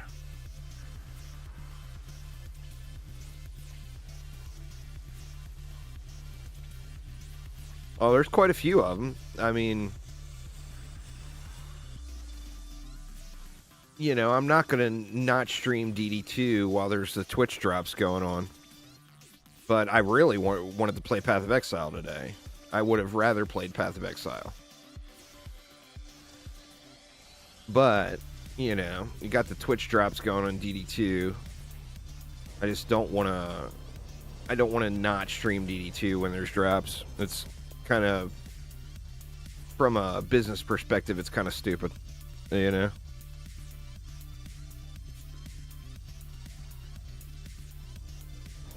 Yeah, I have no clue what the hell's going on up here with this little dance party in this lane. I mean, everything's just not moving down the lane at all.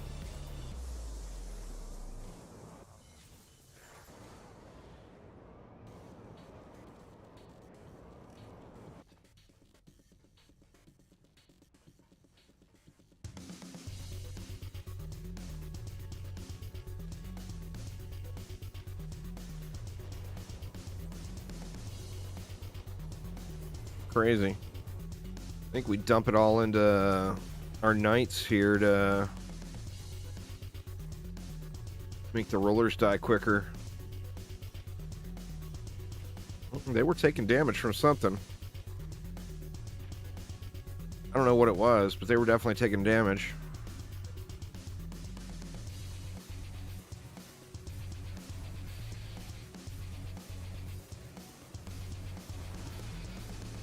I can just keep this lane clear, it'll probably run a lot quicker.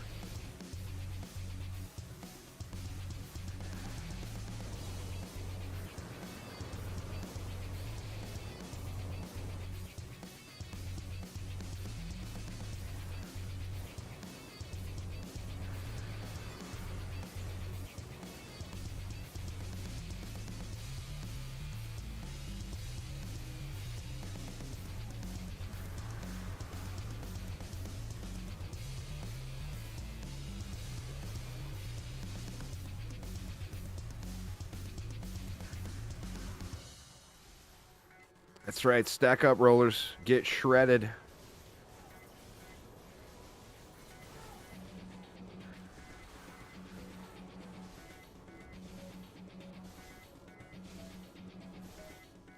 Uh-oh. Got us a Draken Lord.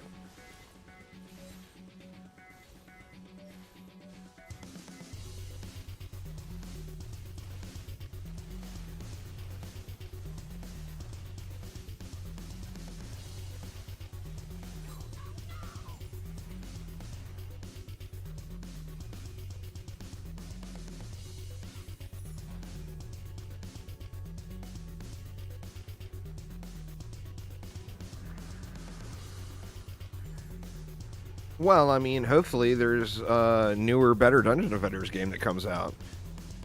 Gotta realize, I've been playing DD2 since the beginning. It's a pretty old game for me, you know? I mean, I still love it, but it's I mean, I'm coming up on 10 years I've been playing Dungeon Defenders 2. So, I mean, hopefully, whatever their next product is turns out a little better than what DD Next turned out, or DDA turned out as. Not that DDA was a bad game, but it doesn't offer as grind game goes, it's a 1,000-hour game, not a 10,000-hour game, you know? DD2 is a 10,000-hour game. DD1 is a 10,000-hour game. DDA just didn't have that. I mean, you could realistically be completely done playing DDA just after a couple 100 hours if you weren't trying to, like, super min-max.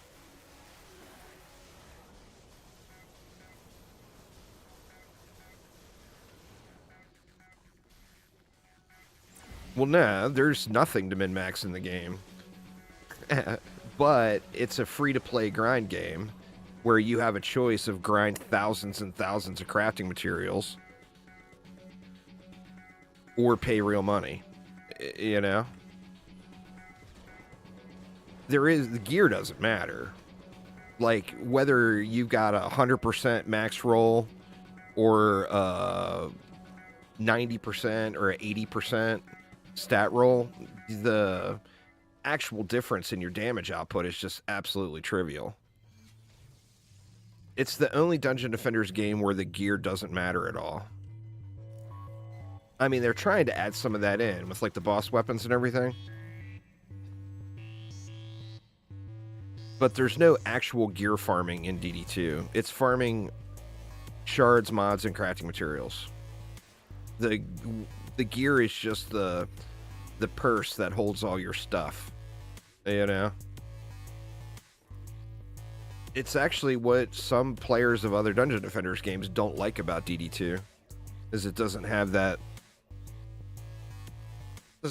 loot hook, you know?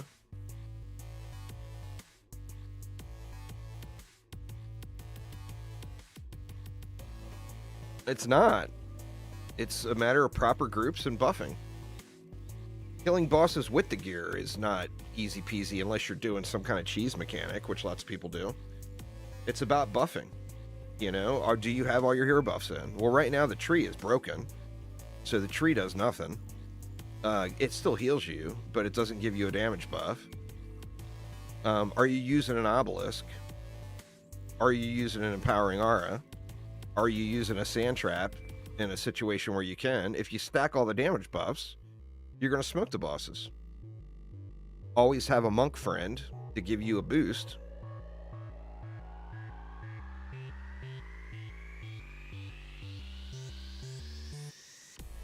They talked about putting gear set bonuses in DD2 back in the day. They just never did. I mean, don't get me wrong. There's plenty of stuff to grind, but it's not that loot grind. In DD1, for example, the very next map you do might drop an ultimate plus piece that's going to completely be game-changing for you. Now, the chances of that dropping on the very next map are really, really slim, but it's got that loot anti-support. Boo!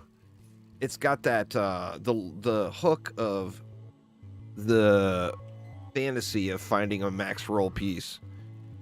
Where you find a max roll piece in DD2, it just doesn't matter. You know? That's the difference.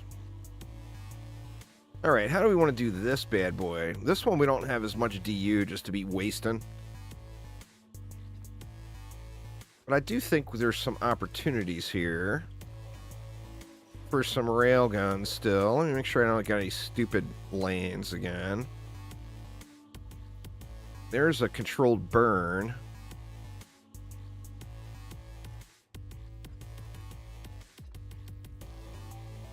I mean, realistically, I could just build this one down here. And then that way the controlled burn guys, I could put them in an aura right there.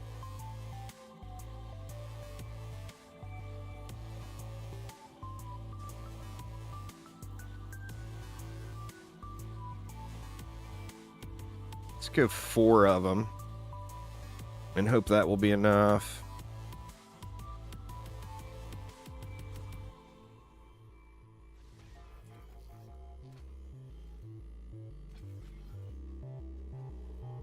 Let's see. What do we got? We got hex throwers there, and we're going to have mages up there, so we definitely want some decent reflectage.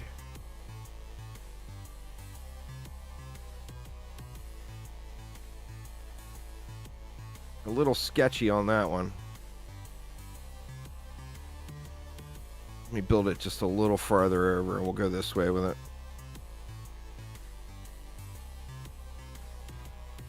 There, I think that will work out. Now here, I tell you what I want to do is the old Archer build. Back in the day when the Abyss Lord first launched, you could do this map by spamming archers across the rope there. But I don't think it's going to work out on this one. But it would be cool as hell if it did. What I could probably do is... I wonder if the railguns will reach all the way over there.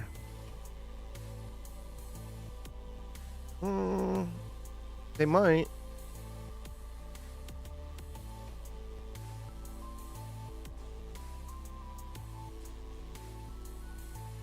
We won't be able to share a buff beam, but we'll be able to share Destructive Pylon and Boost Aura.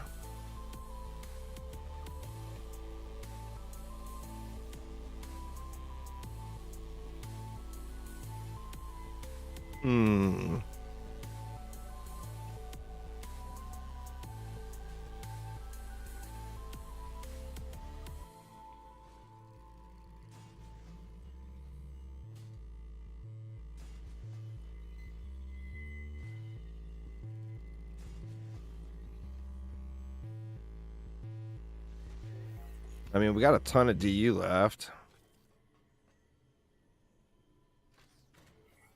Let's do that. We got any range mobs there? Nothing to worry about. Nothing to worry about there, I don't think. Now, what else did we do? Because we got, 270 DU left.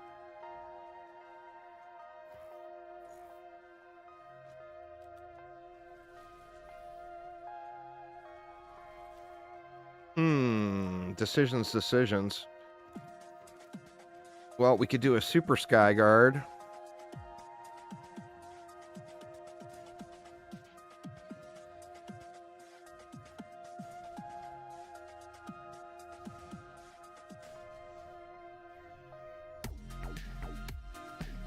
That should blast all of that. And then we got that bullet sponge. I'm not sure if the railguns... Well, I guess it'll be a good science experiment. I don't want to add another character into my deck. This is lazy AP resets, Jiggly. I'm not going to swap heroes at all. I mean... I could just add more railguns up here.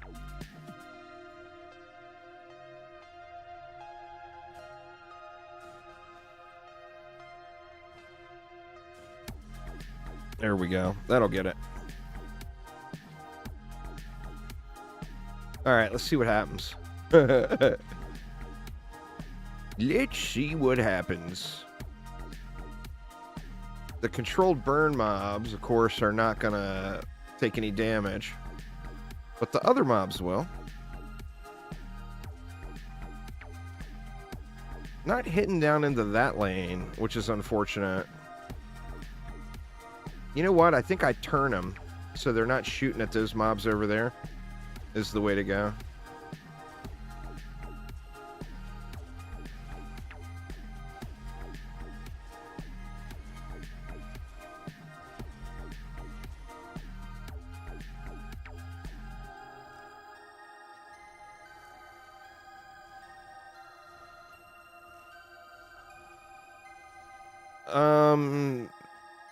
Any of the boss maps are generally the way to go. Like for the Gun Witch, you can do the Wild West map or the new map. And then for the Hunter, you can just use a single 4 off the ground. Will be the highest single target damage. If you want something better, then you can go with like Bling King for AoE damage or one of the boss weapons. For like if you want something with Pierce or whatever.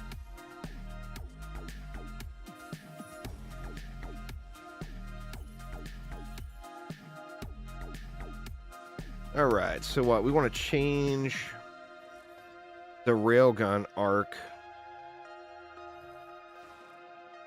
so that it's shooting more into that low lane and not shooting into the controlled burn lane. God dang it. Don't fall off! So let's go like that. And then like that, maybe? Let's see if that does it.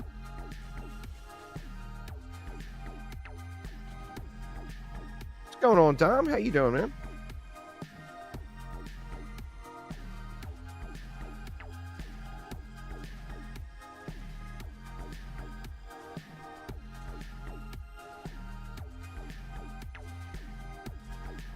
Oh, weird. We're actually hitting the controlled burn enemies. Oh, I didn't even check that lane.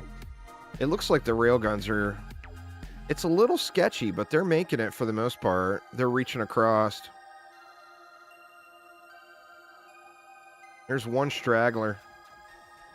No, he got hit. I need to upgrade those, I think.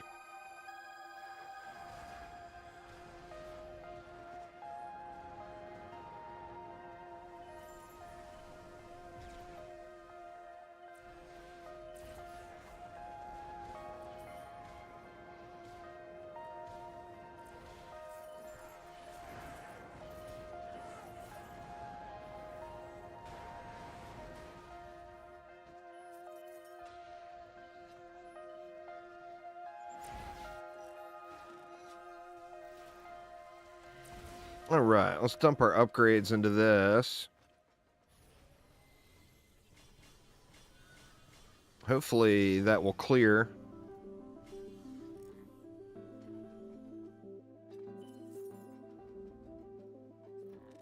Taco Bell, I like actual Mexican food, so my wife loves Taco Bell. Taco Bell ranks real low to me. It just feels like a bunch of slop wrapped up in shit. I mean, don't get me wrong, I've eaten it and I've enjoyed it. Well, I mean, that's 1,000 times better, but Taco Bell's pretty much the bottom of the barrel, in my opinion. And every single thing they make is all the same shit in a different shell, you know? It's literally all the same stuff.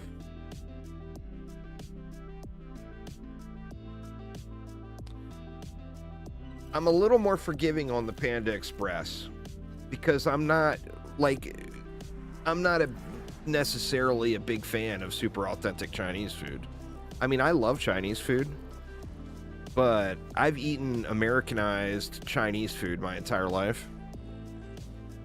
I've had real tacos, like real carne asada tacos that a real Mexican made, you know?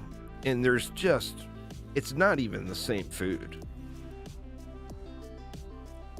Like, Taco Bell is just, I don't know. It's like they got 5 things and they roll it up or prepare these 5 things differently to create 40 different dishes, yet it's all the same shit. You know? That's just how I feel with Taco Bell. I don't know. Sue me.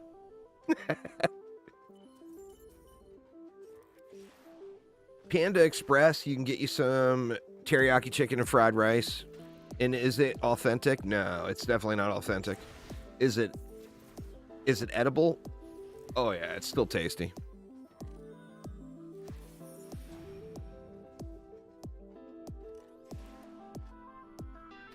All right, I feel like I should do something different over there. Something to help out a little bit.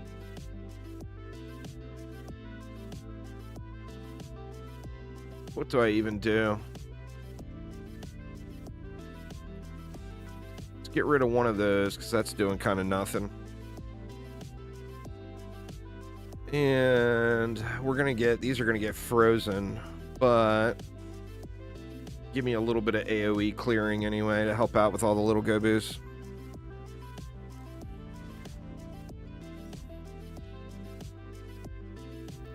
Panda Express is awful. Hey, once again, if you don't like it, we're all entitled to our opinion. It's not Taco Bell awful though. Like if you eat an actual authentic carne asada taco, and then you eat beef taco from Taco Bell, like they're not even remotely the same dish. if you get some fried rice from Panda Express or some fried rice that's actual Chinese video, it's not the real thing, but it's not a completely different dish. Spent plenty of time in Houston. I spent a bit of time in Houston myself.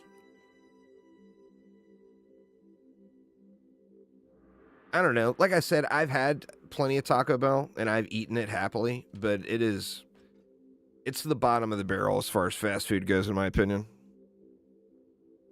Panda, you can't even call it fast food. I mean, if you got access to real Chinese food, then yeah, go with the real deal. That's the thing is, and particularly on the west coast of the United States, there is authentic Mexican restaurants every town you go to where you can get real Mexican food. I mean, fast food is all fast food. It's all about your expectation, you know?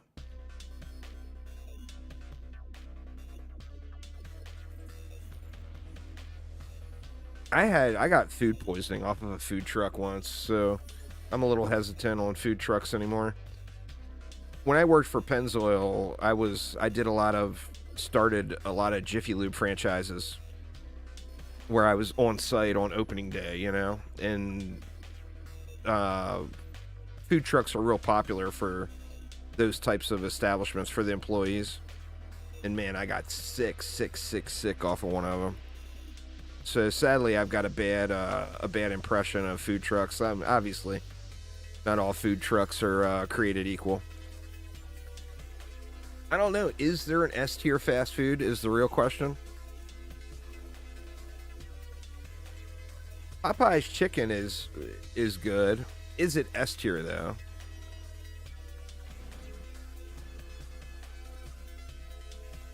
Oh, yeah. Well, I mean, that's like a real Mexican restaurant, Jalen. You can't, you know, most people are not going to get that experience. McDonald's used to rank higher when their prices were good. You used to be able to go to McDonald's and get yourself the little meal for pretty cheap. And now it's stupid expensive. You know? Like, you can get real food for the same cost. So why would you go to McDonald's?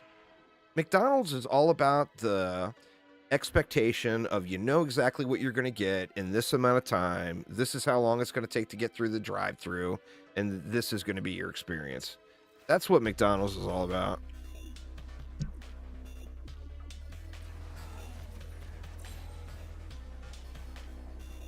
I remember once, I can remember going to, in my younger year, Pennzoil does an annual convention in Hawaii every year, which was kind of nice when I worked for them because I got to go to Hawaii a lot, which was awesome. My first trip there, I was just kind of breaking in. I didn't make very good money and I was broke. But I had not all expenses paid trip, but I had a paid trip to Hawaii. But I had to feed myself, you know? And you could go to McDonald's in Hawaii and get one of their little value meals for $2.99. And that was an unbelievable bargain. I fed myself when I was in Hawaii where I couldn't afford it.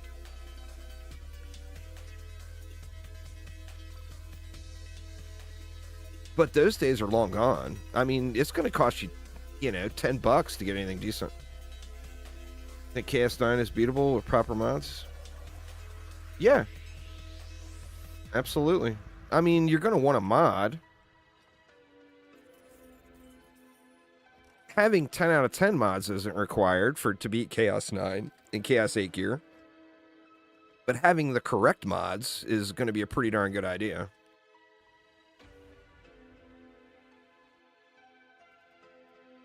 Jack in the Box was your go-to? And nothing wrong with some poutine there, Jade. I don't know, man. I can't do chicken nuggets. I want real chicken. Like, chicken tenders are delish, right? The chicken nuggets from all the places, It's for me, it feels like you're eating a sponge.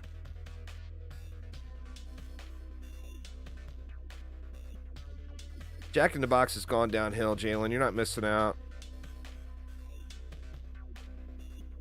Well, that's the thing. You got to eat the spicy ones to recover from the taste of eating this dry sponge. You know, if you're going to eat a dry sponge, throw some hot sauce on it. You know what I'm saying? If you're going to go to Wendy's, you just got to let those arteries harden and get yourself a Baconator. That's what it's all about. I've never had Dave's Hot Chicken. Subway, in theory, is really good. The problem with Subway is the individual location's cleanliness. You got a place where they're making fresh stuff like that. You want it to feel real clean, you know? And not smell weird. Subway has got that franchised cleanliness standards, I think, is the issue. For me, anyway.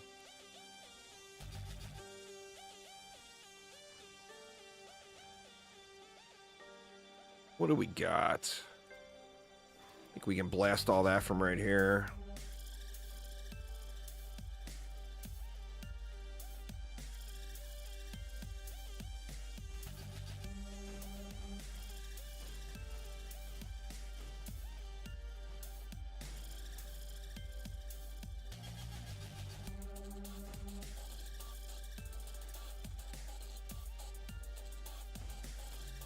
Yeah, if you go to Wendy's, though, you know, and you don't mind the fact that you're going to feel absolutely terrible after you eat it, the Baconator, man. The Baconator's the shit. But what the hell, man? So janky with placements in this game sometimes.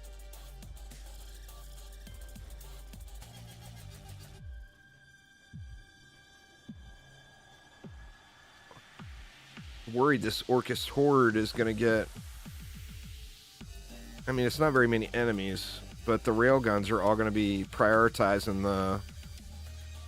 You know what? Let me throw one of these on the back.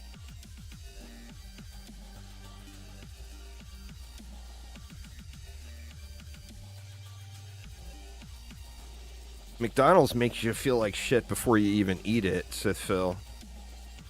You get that... I just paid $10 for this? You don't have to go too far. You know? You don't even have to eat it yet, and it's just going to be a big oops.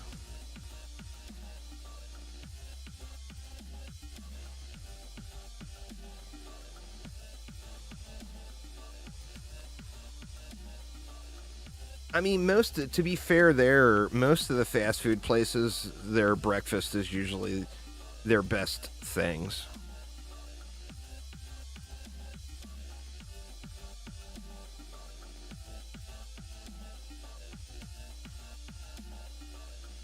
Welcome back there, Zep. Thank you so much for the sub. We got the Omega Squad. I mean, do we have to do much there? We got the Carnival Flyers over here. Might be able to go a little cheaper here. Let's go with one of those.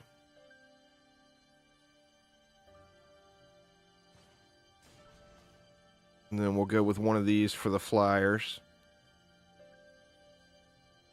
Actually, do I even need to do that? Because I can blast that lane. Yeah, I don't think I need to do that. Here, we'll put another one here.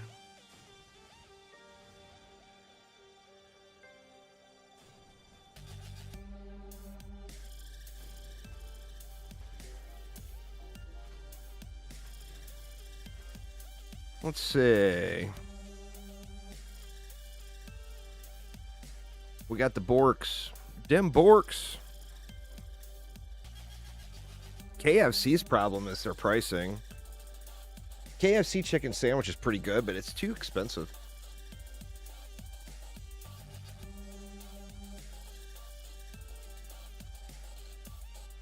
That's the problem with fast food in general. Is it just costs too much, you know? Like going to a good fish and chip place.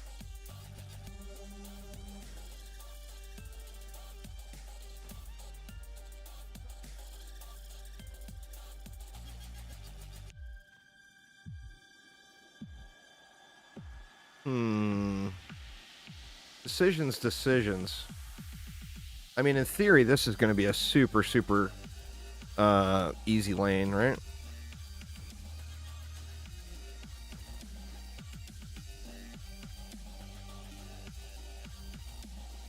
I'm a little worried about those flyers.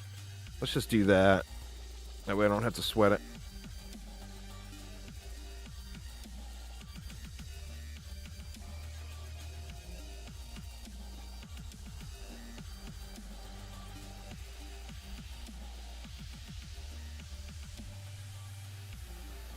Are chips, potato chips, wedges, fries, or what? I've been Americanized in that regard. When I was little, all the kids made fun of me. You know, I'm from Northern Ireland.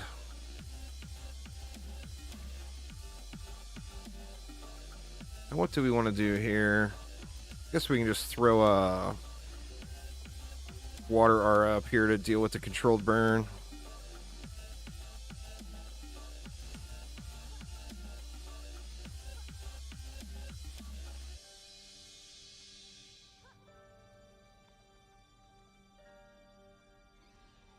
This should be a pretty easy slap too. Let's get some baby pews in there too, though. I don't want to just use all railguns all day.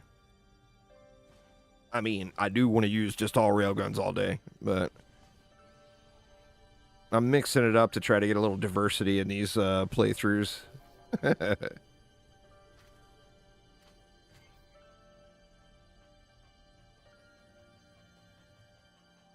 All right, what have we got there? Hunting party. We got some EMPs. Dairy Queen has sold food items as long as I can remember. They're jiggly. But the thing is it's Dairy Queen, for God's sakes. Why the hell are you buying real food?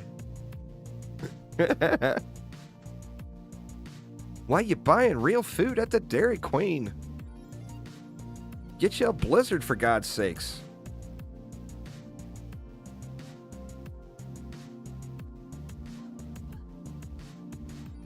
Gotta get you a Blizzard.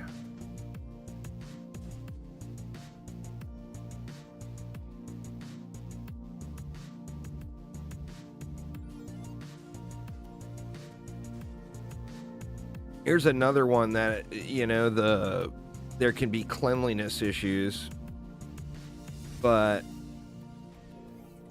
Arby's ain't that bad, y'all. Arby's ain't that bad.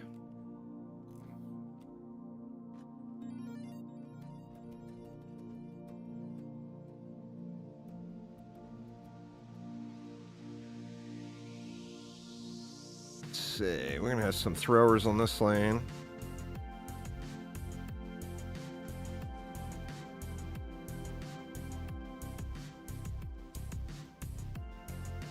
There, anyone from Greece will, you know, tell me that, or anyone from any Mediterranean area, or Mediterranean area will tell me I'm completely crazy, but those Arby's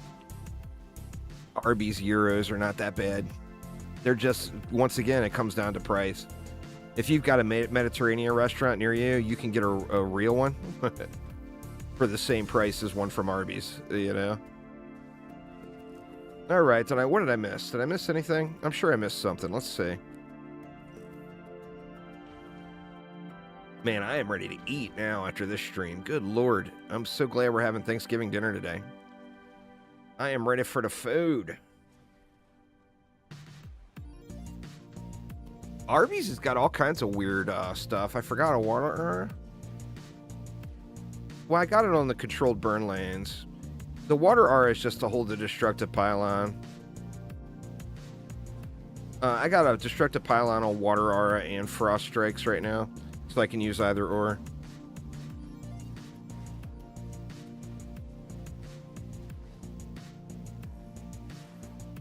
I don't know, maybe someday I should do a fast food tier list. Let you guys criticize me in the comments.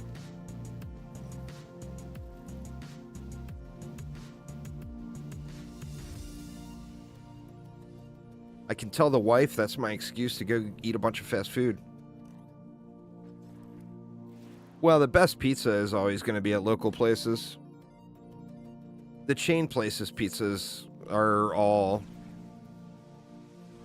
meh.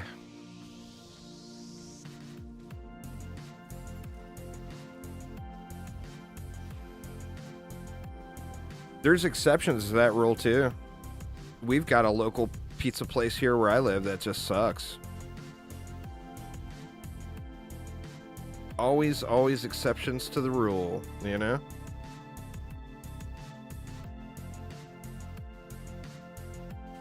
Alright, here's the test again. Because I don't remember. Will these guys go through bullet sponge lanes?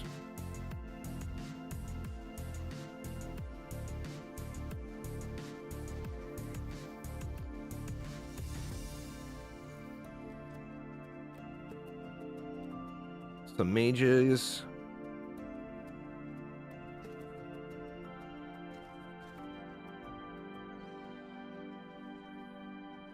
Yeah, I haven't heard of those.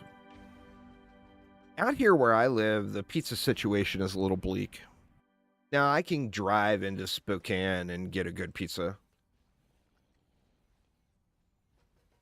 But, I mean, that's the whole deal with pizza. Takeout pizza or delivery is the convenience issue, and it would be very inconvenient to drive into Spokane.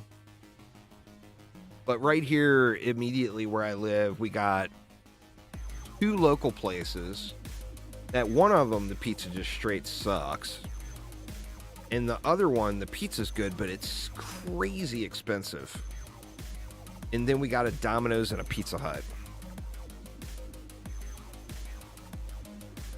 So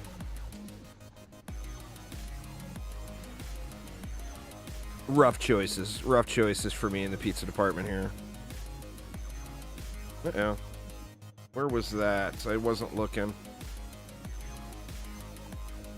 Wasn't there.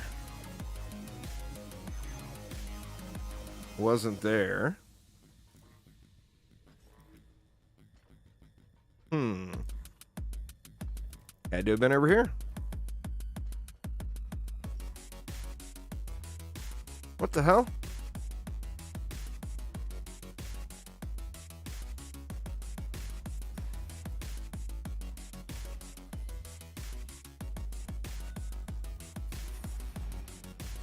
I live about 20 miles, or 20 minutes,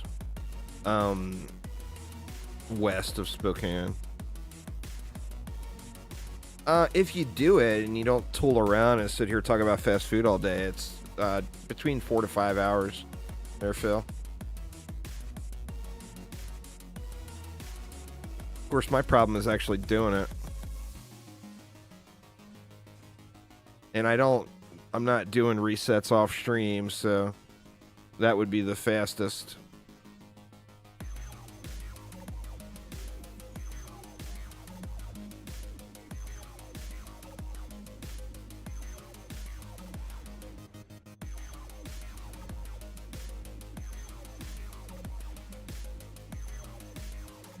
Inventory filling up.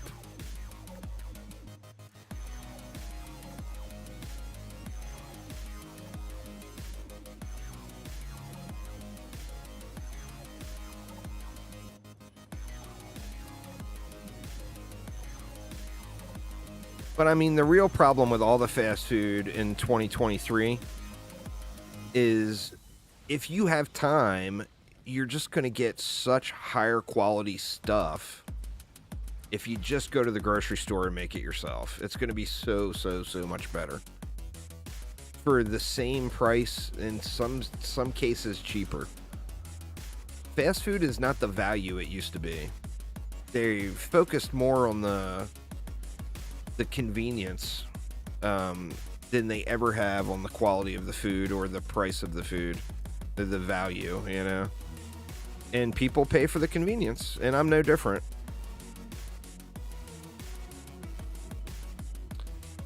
Yeah. I mean, steak is a steak at a decent restaurant is going to cost you way more than getting a way higher quality cut from your local market or whatever.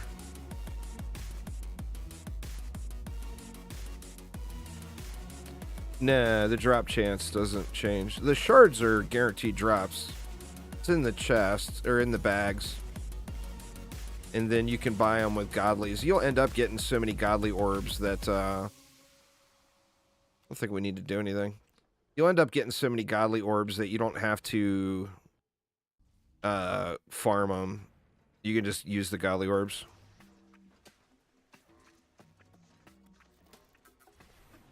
Yeah, for sure. And that's the problem, you know?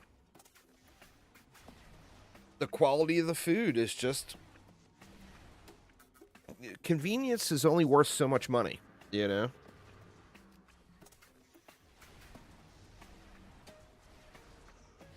No. The chance of godlies on the ground will increase the higher you go. But the chest drop is completely random.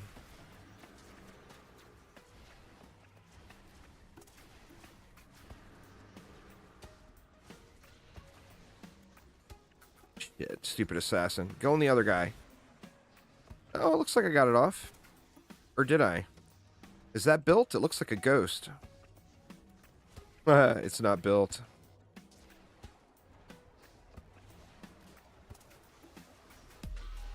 Goddamn, another assassin. That is so irritating.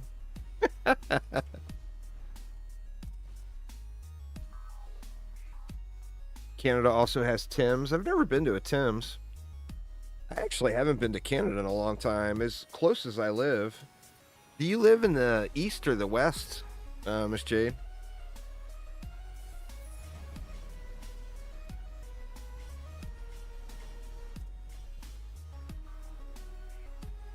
Where the hell opened? Oh, it's over there.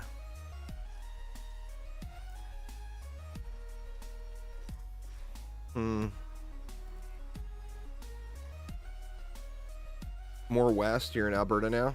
Nice, nice.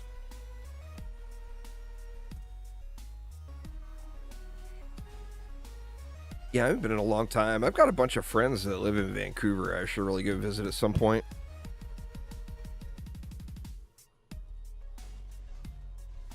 And that's not too far for me. I could drive there in probably, I don't know, 6 hours maybe. Let's go ahead and deal with this before we hit 90%.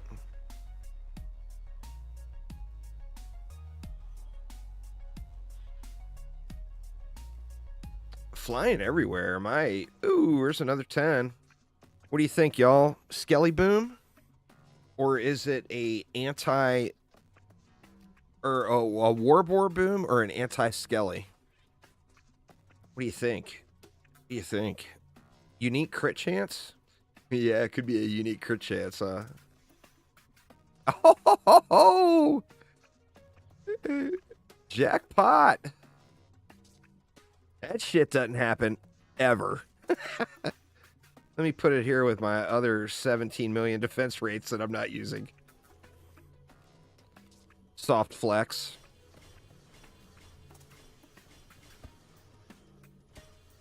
Maybe we'll play a little hide and seek for it here at the end of stream. A little Christmas hide and seek.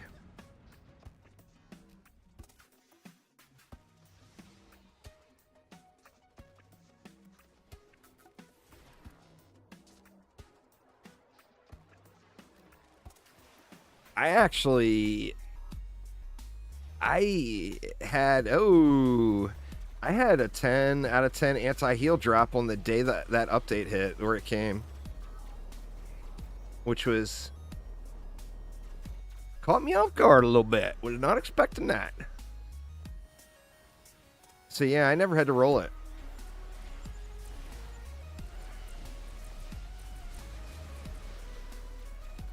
This lane is just getting shit on.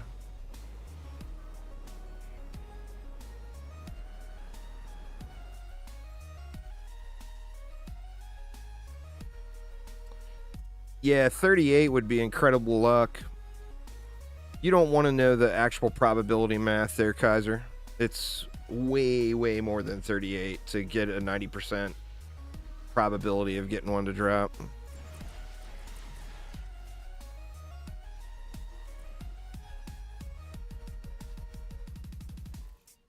To have a 99% chance of one dropping, you have to, as far as the math goes, you'd have to open like, I don't remember the number, 180, 210, something like that. I mean, there's more than 38 shards in the pool. So even if there was a mercy system, you wouldn't even get it with 38. Well, I mean, with luck you would. All right, what do we got here? We got Bullet Sponge Thorks. Let's give him a little... We'll give Thork a little pounding here. Not going to get all the buffs, but whatever.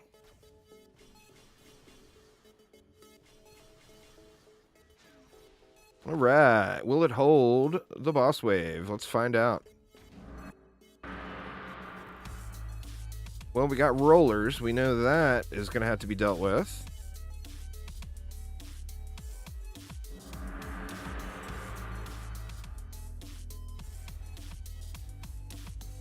Looks like we're good everywhere but the rollers, I believe. Looks like it's only one roller. I'll just let him cruise on out. Yeti might cause a problem. Or no, Yeti got shot in the face. What do we got going here? He got blasted. Just the roller.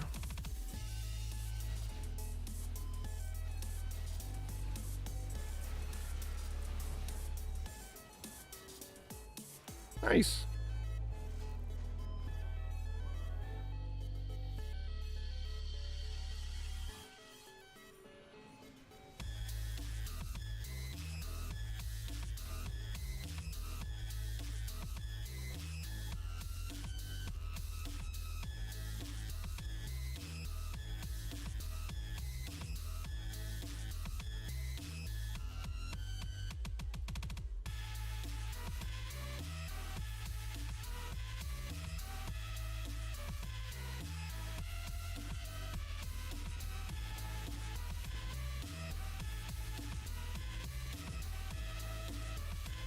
Yeah, Fortitude's not terrible.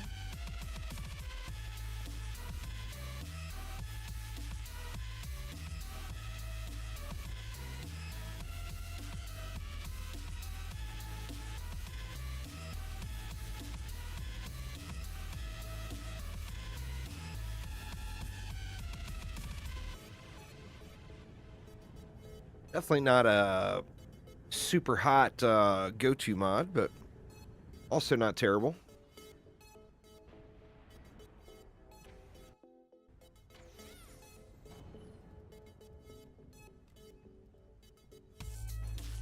Man, that's all of 2023's RNG.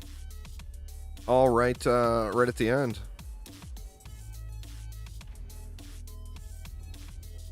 Yeah, you can... Oh, shit.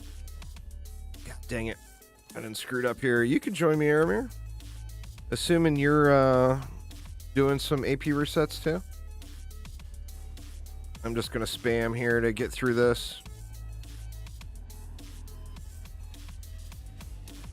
Because I done went and G'd. I done hit the button.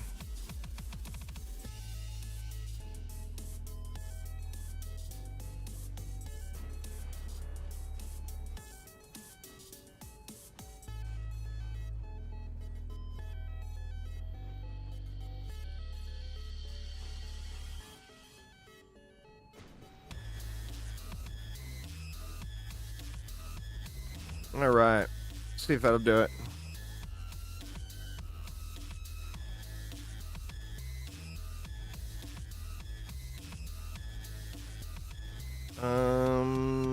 Let's see how.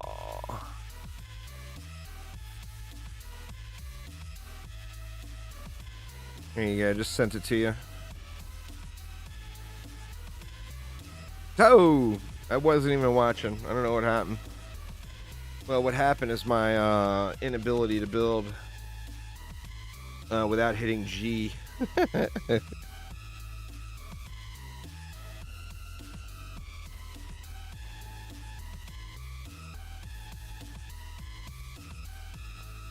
I earned 92 gold for that.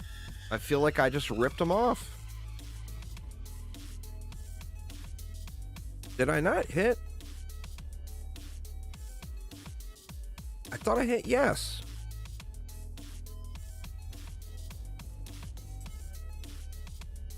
New gold farm?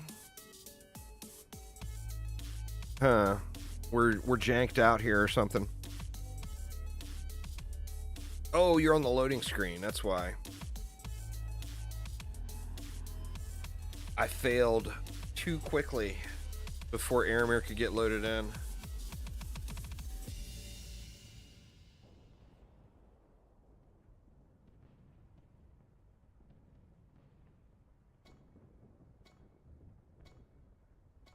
Yeah, it's all good. I won't hit G this time.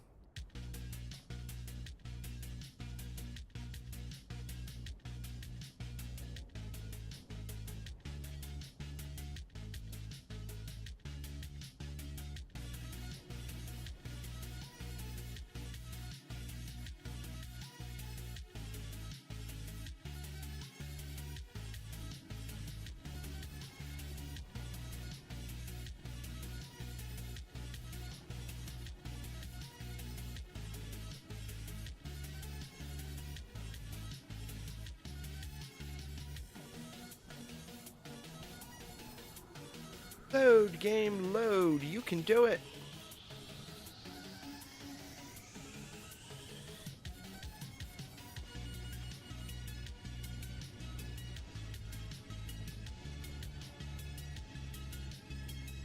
I wonder how much of every stream I spend loading.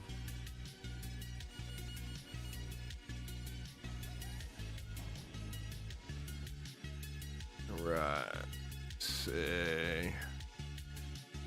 Try this again. All right.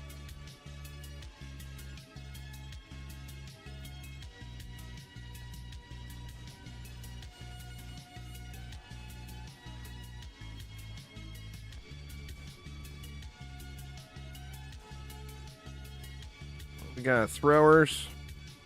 We do indeed have some throwers. I think they'll all get blasted, but...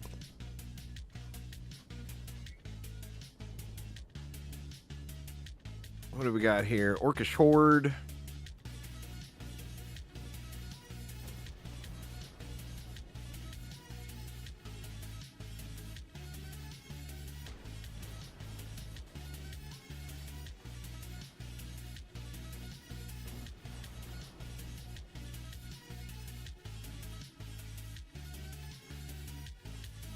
Can we do this?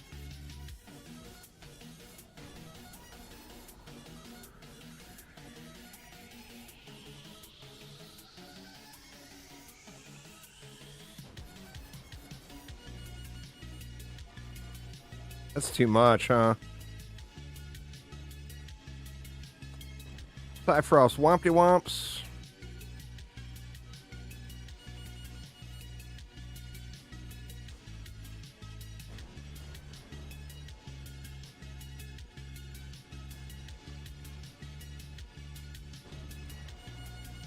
I can dip them back a little and not have to throw another boost star down.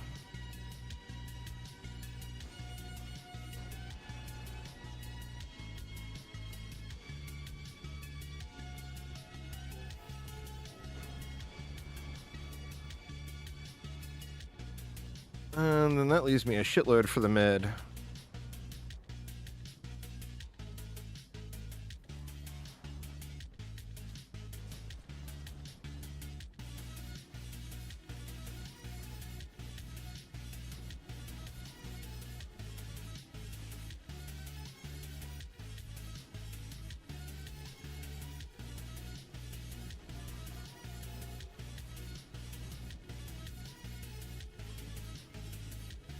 You will be drastically overkilling everything. I mean, I would expect nothing less. I'm using range pylon and the diffusion shard on the buff beams.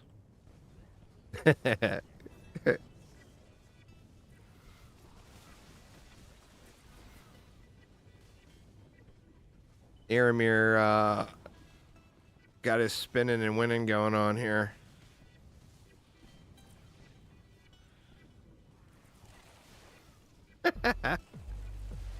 Some of the ragdolls are so funny.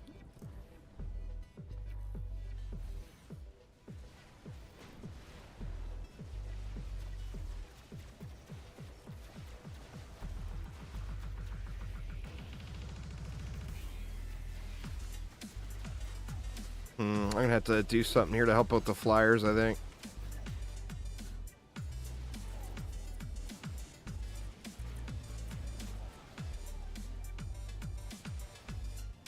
Shame you can't. Oh, you can. It's gonna get frozen a little, but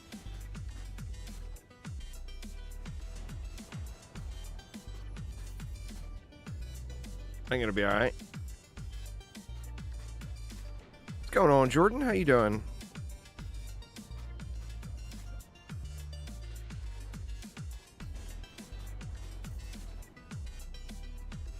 That's right, assassin. Go after the barb.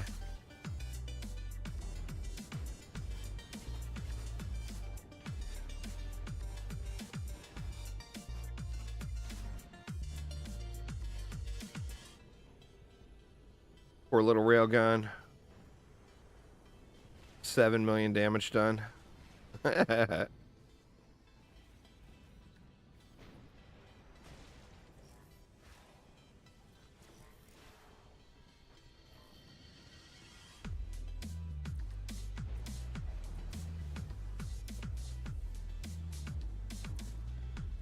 It is kind of a fun animation on the spinny barb.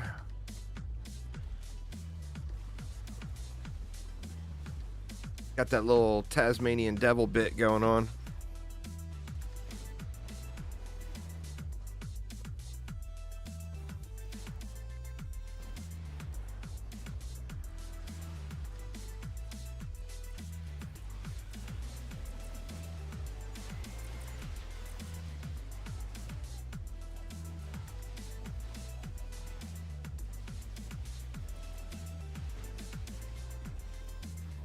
So it'll probably be all right.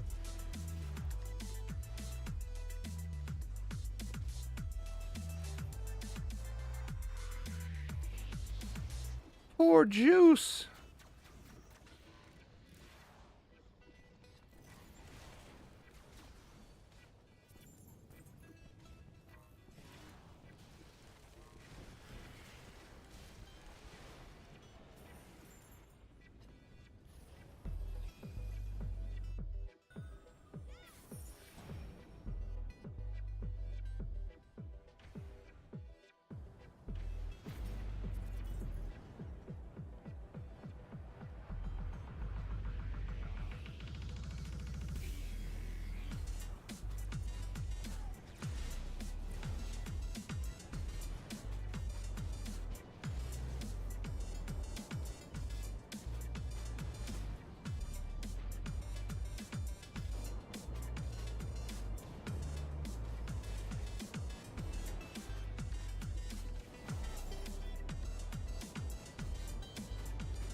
No, you may not come down that ramp.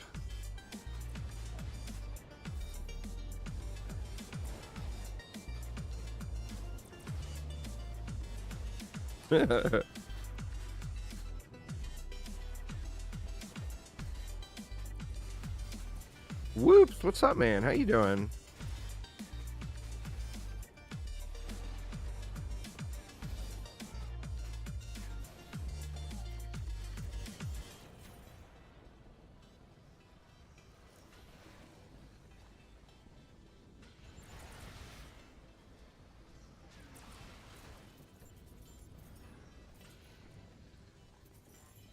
Got mad flyers this time.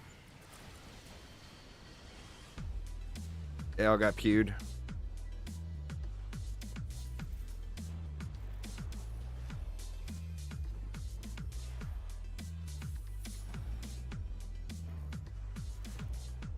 Have a, what, an ancient power race?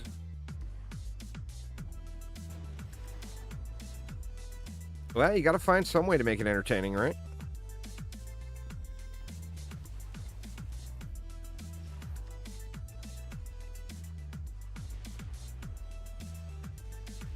Oh, ascension levels.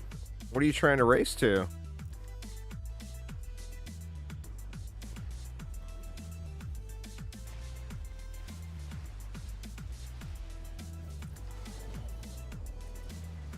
I mean, hopefully you both have the same amount of AP resets.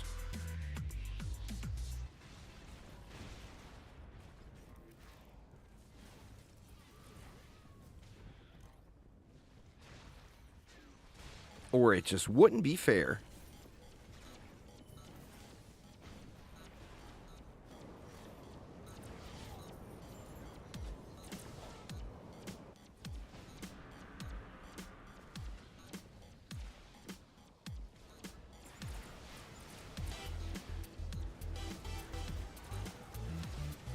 Oh, dude, you're gonna blow him away.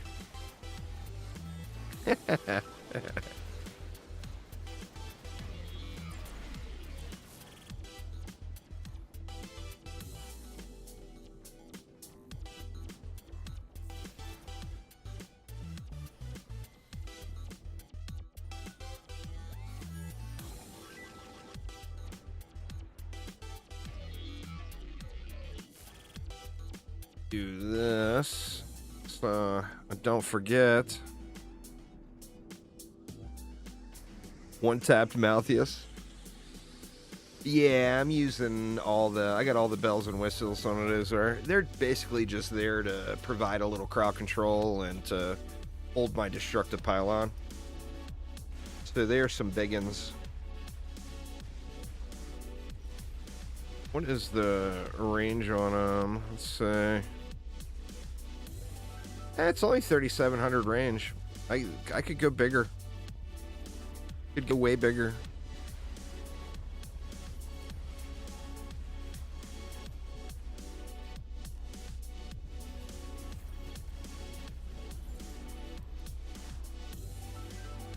And then my water aura is for destructive pylon as well, but I use it with anti-heal. And it's fairly thick for a water aura too. Decent range.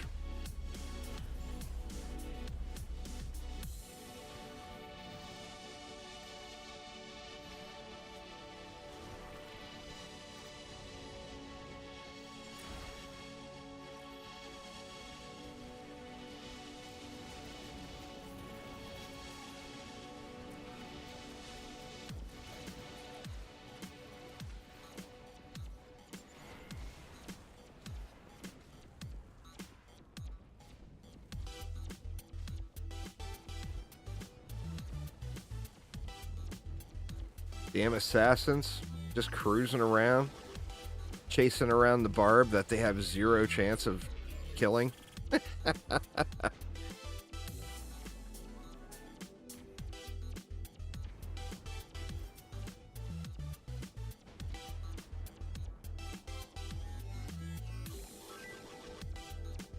Zero chance.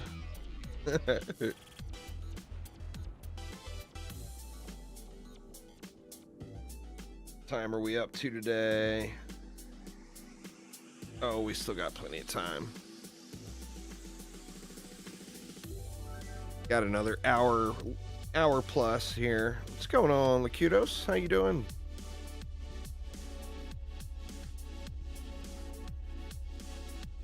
You have a chance of getting hit for 500 million?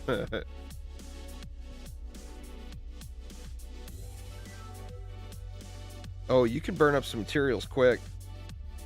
When this update launched in early November, I had 10,000 motes. I got no motes now.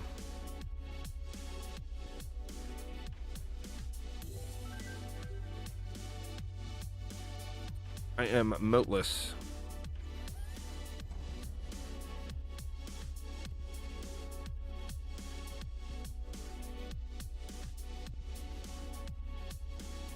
Let's back to back it on the 10s. Let's see. Can we back to back it?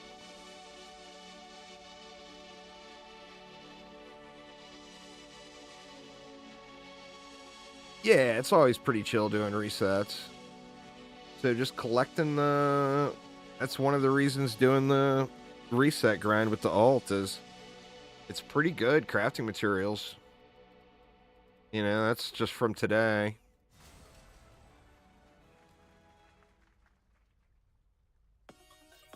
So pretty decent. Carnival Extravaganza, Game Ogre.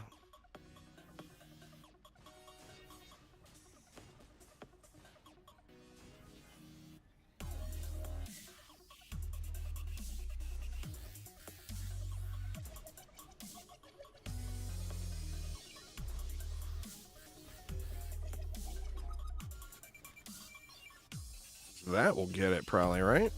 We do have a bunch of little guys there.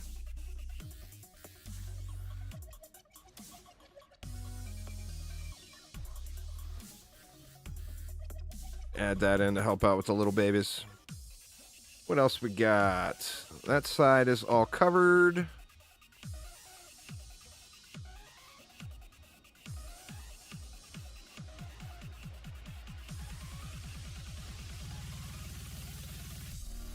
We don't have hex throwers, nope.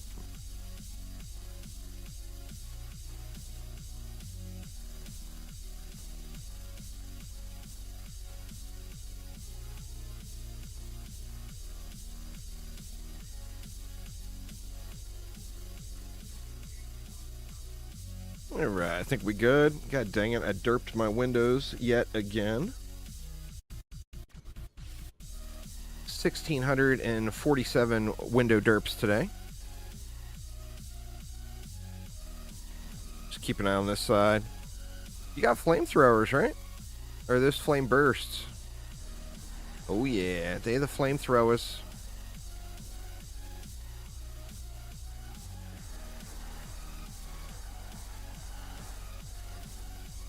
I loved doing earth shatters on this lane back in the day up on the planter here, because you could just blast them outside of the map there.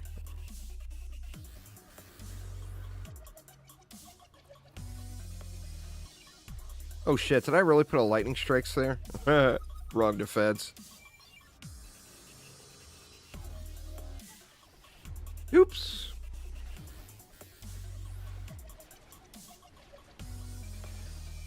The lightning strikes with no shards, mods, or a relic on it at all.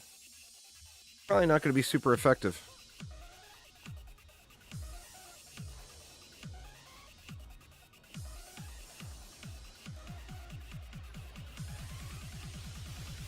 Oop.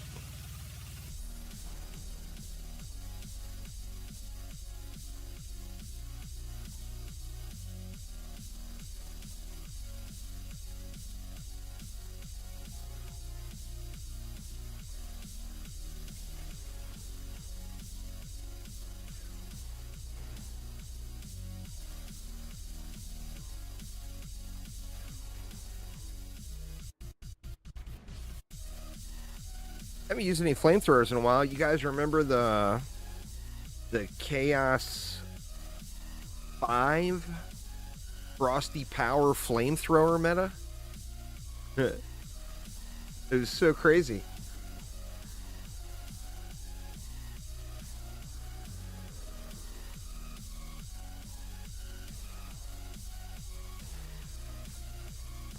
Yeah, the 50 resets on your alt, Lakudos, is so many crafting mats. And it's really, as long as you have a nice bit of Netflix to watch or whatever, it's pretty chill to do, you know?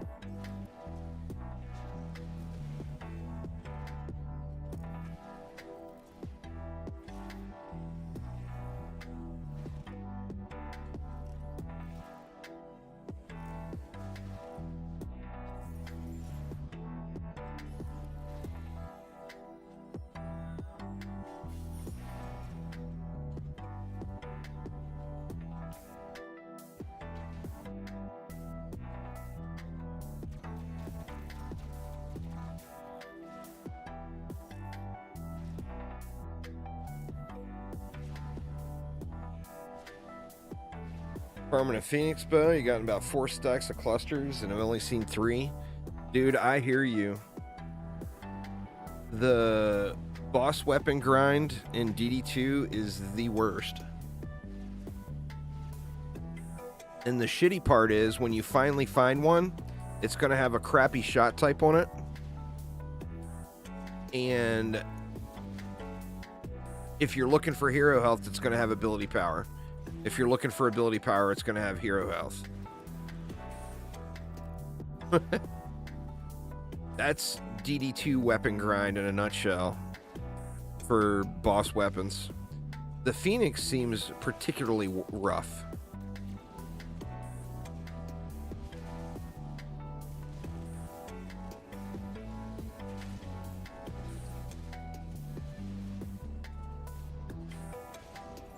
You don't even want to know how many runs I did on my monk to try to get a pole arm. It was like something around 500 rounds.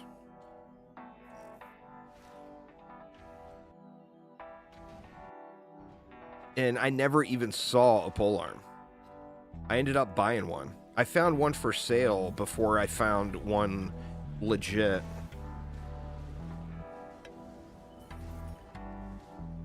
Yeah, it had to have been about 500 runs. And never saw a single polearm drop. A 60 FPS stream? I think you don't see many non-60 FPS streams anymore, do you?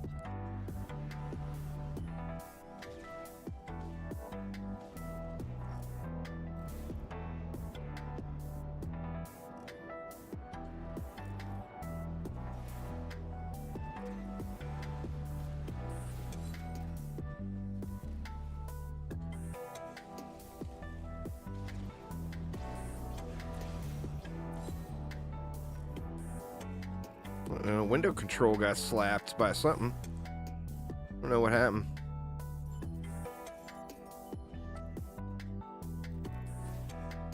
You're farming a hunter bow from the boss now? I don't know. I had better luck on every other boss, but Embermount. Like, I found my... Or no, I didn't find that either. The new boss I got from Show. I found my genie bow. I found my blinking bow. Found it, I say, with 10,000 defender medals. I guess the only one I legit found is the genie bow.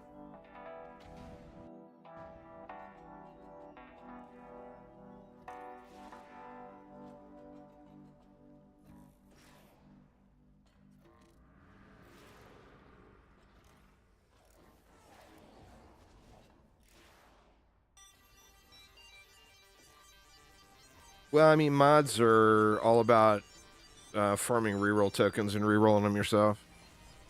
Don't have any expectations of ever finding a single mod that you ever can use or ever want. And then when you find one, it'll be a bonus.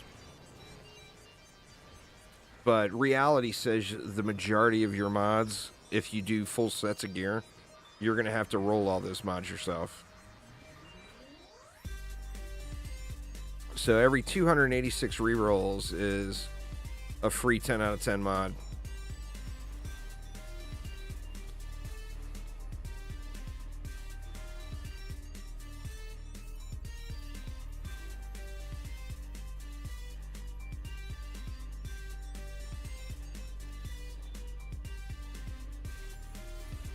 Yeah, I don't watch non-60 frames per second streams anymore, so I'm not sure.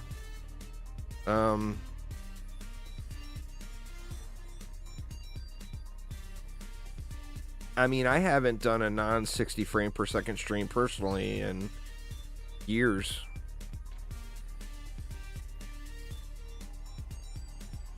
I guess I can't say I don't watch them because I have watched them, but I don't make a habit of watching them.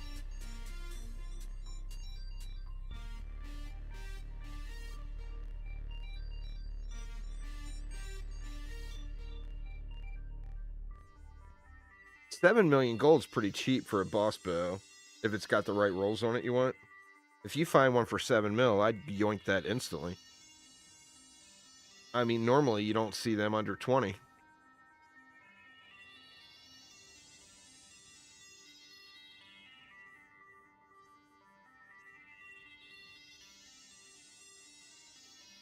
Well, yeah, I mean, you just got to use your head.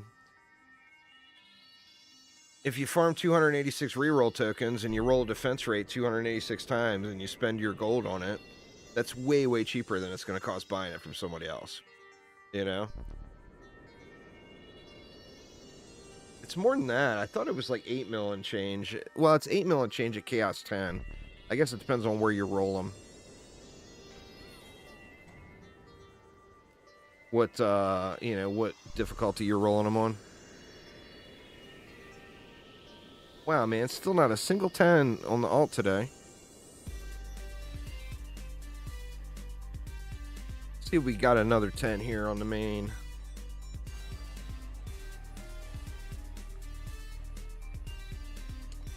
That would be a nope.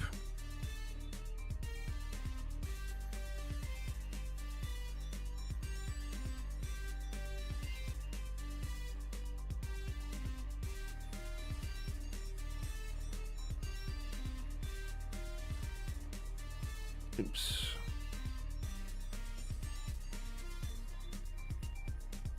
Let's see. Aramir's got that side. We got Timmy. Berserker healers.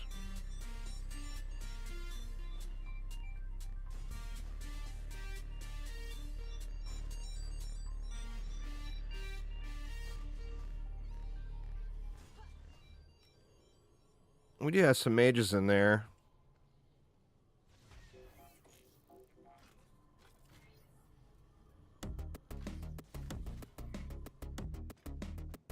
And then here, we can just slap the whole thing down in one go.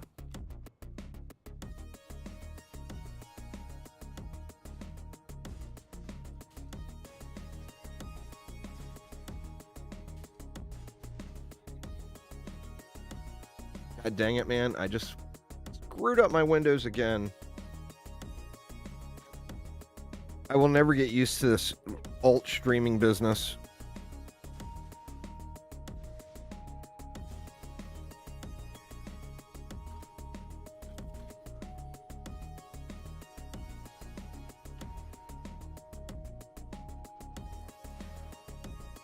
Yeah, it's gonna wreck.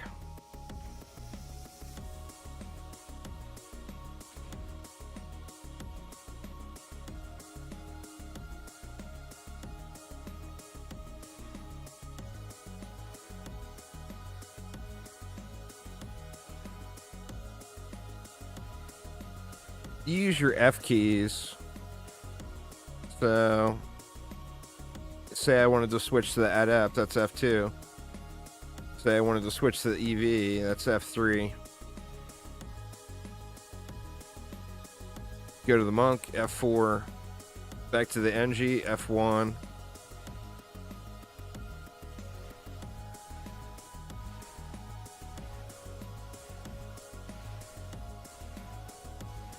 Yeah, people still play DD2. It's never had a big player base. It's the same as it's always been. You know, there'll be 400 or 500 people showing online on Steam, which realistically is more like 200 people. But it's not a big player base by any means.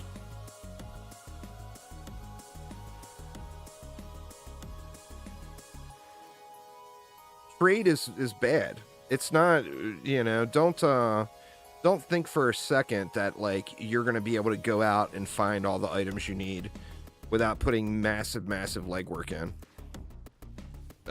Like joining Discord and trolling through trade channels for days. It's not like Path of Exile trading where you just see, okay, I want this. Okay, it costs this much. Boom, done. It's not like that. Or Warframe. It's... You know, it's a very small player base, so it's a it's a rough grind to find things you would need. Because there's a lot more people that are looking for things than there are people that are selling things. And that's just the nature of the grind, you know? Is it enjoyable? Absolutely. But don't let anybody tell you that, like, the trading's good or the market is stable or there's a bunch of people playing. Because none of that is true. But it's a fun game. And if you enjoyed it before, you'll probably enjoy it now, you know? Just don't expect, like, a stable market or any of those types of things. Because none of that is any indication of what DD2 is.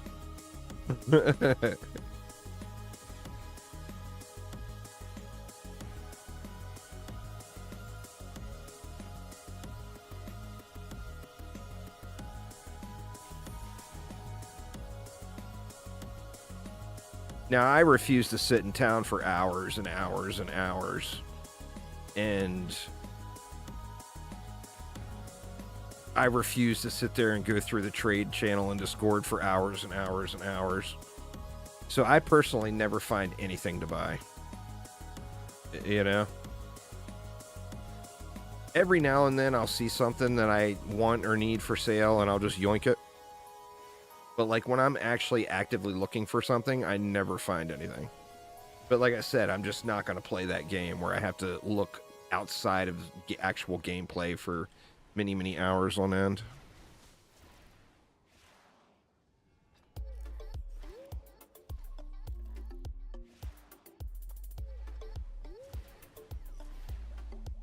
Well, it's just because the market's so unstable from real money traders and just people that have put in enormous grind. You know, people sell things for stupid prices because there's people that are paying it. And that's the problem. Real money traders kind of ruined the economy in DD2. If you know any real money traders, refuse to ever play with them again. Because they're evil motherfuckers that ruined the game's economy. Even if they seem like a nice guy. Adolf Hitler was probably a nice guy to his girlfriend.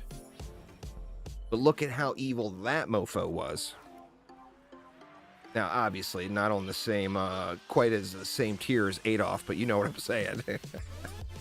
Real money traders are a bane to the game.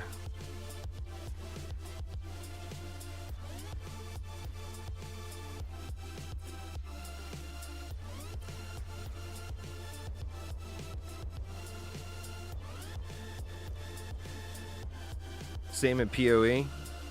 I mean, the same in every game. The problem with PoE, it's the game is at least it's got a huge player base, so it gets diluted out. You know.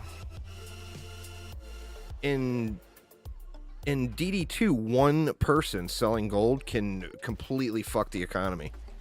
One person. Because the player base is so small, you know, and the market is so small.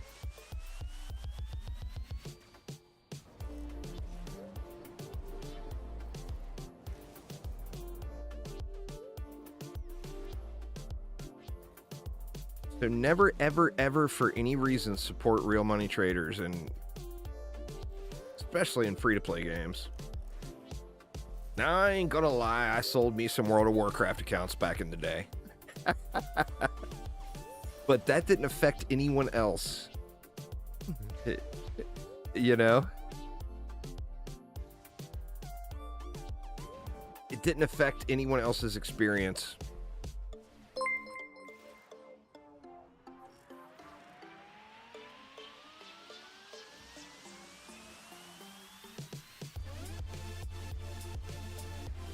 Well, that was an in-game system. That's different. Obviously, that system backfired on them, but that was a system that was intended.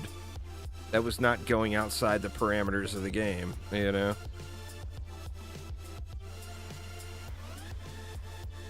Whichever one is the most fun to you. They're both worth playing. Nobody can answer that except you. You know, which one's the most enjoyable, you know?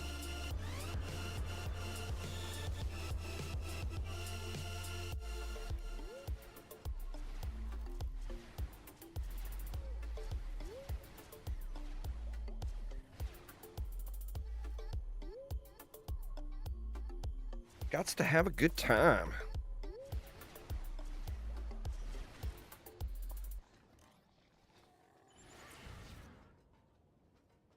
It has reckless odds to play a dangerous game.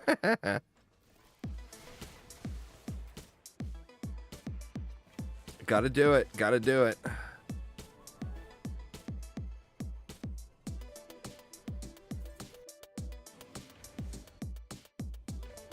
Nothing wrong with living on the edge there, Aramir.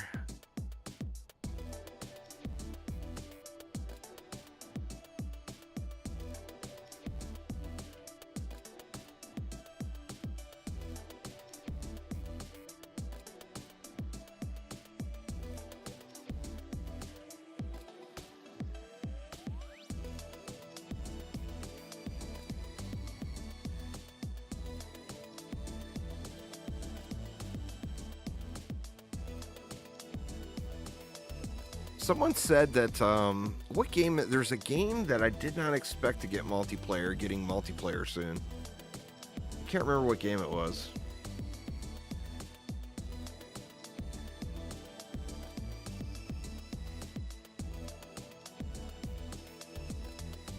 $3.4 mil XP. Seems low, isn't it?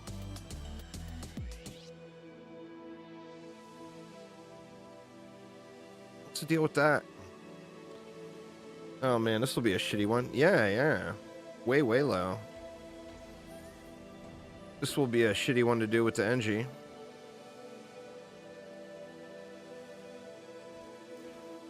I mean, like, this lane will be a non-issue.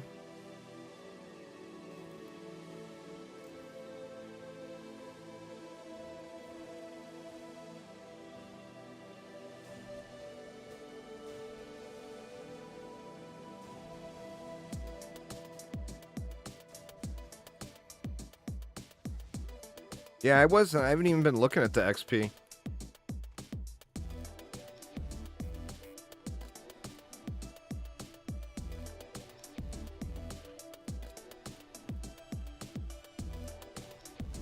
Oh man, I done screwed myself on the buff beam there, didn't I? I gonna be able to get it? No. No!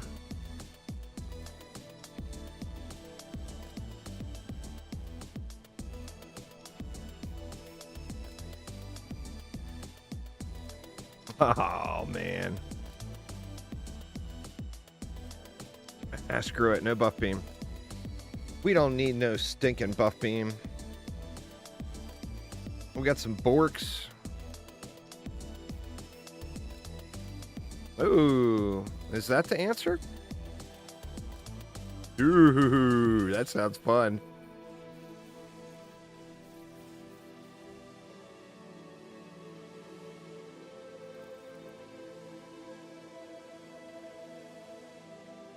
I wonder if that's going to be wonky at all.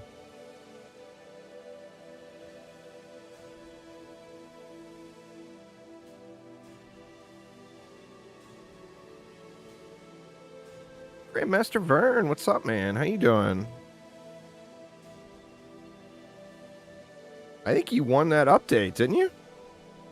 You need to follow up on that if you have not.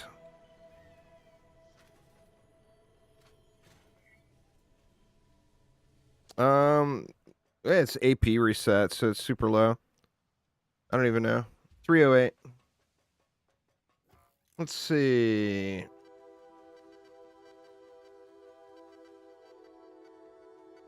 Just toying around with doing AP resets. Definitely not to be taken seriously in any way, shape, or form.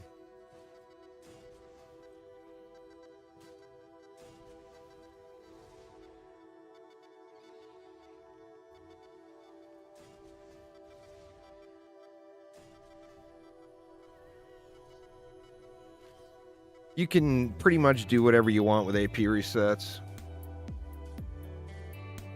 I'm using anti-melee, anti-chaos, and defense rate.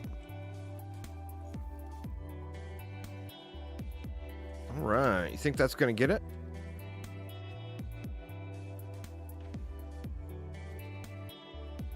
Only one way to find out.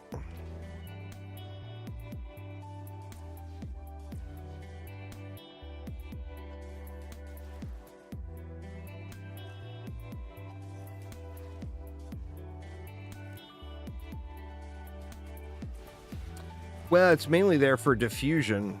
But obviously I don't need the range there either.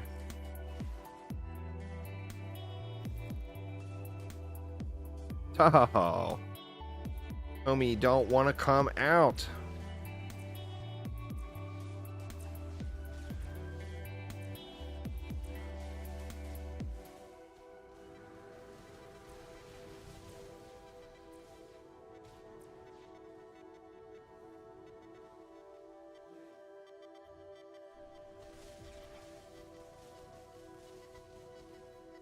Okay, he's not going to take any ability damage, huh?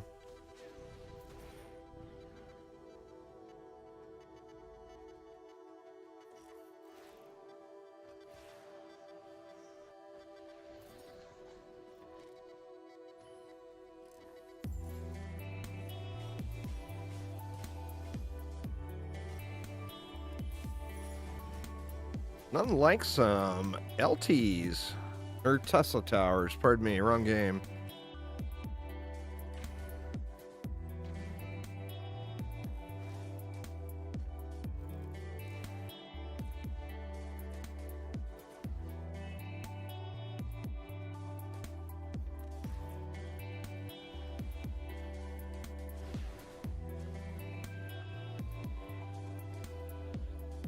Yeah, I'm not sure. I'm not certain the railguns would reach all the way down there from up top here without diffusion. I mean, the Gunwitch AP is incredibly fun. The Engineer is really fun. AP.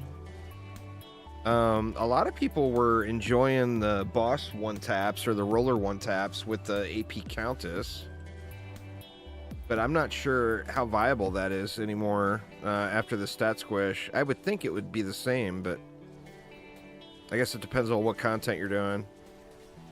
I play a hero damage Countess I really like, but I mean, for me, for ability power, you know, the Engineer is who I normally play.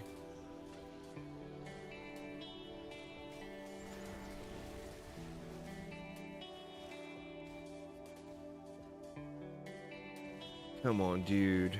Get out of there.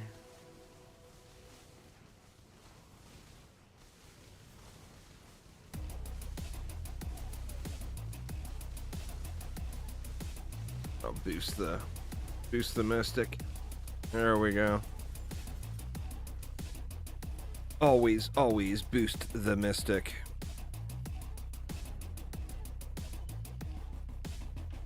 Oh, that's a Spellbreaker lane. That's not a power block.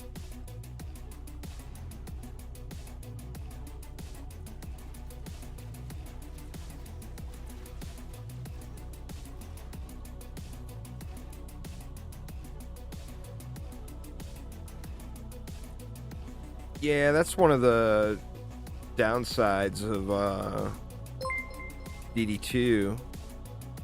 Dude, thanks for subscribing. One of the downsides of DD2 as far as endgame goes is it's just completely imbalanced. The solo versus multiplayer play.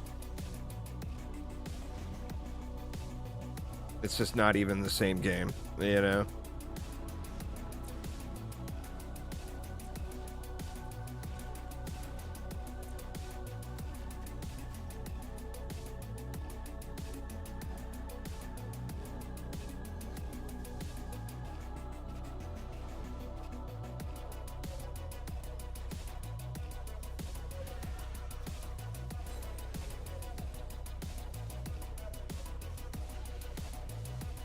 Which, you know, I mean, ideally their intention was to create a game that to do the hardest content in the game requires a group, you know? Look at, you know, say World of Warcraft or whatever.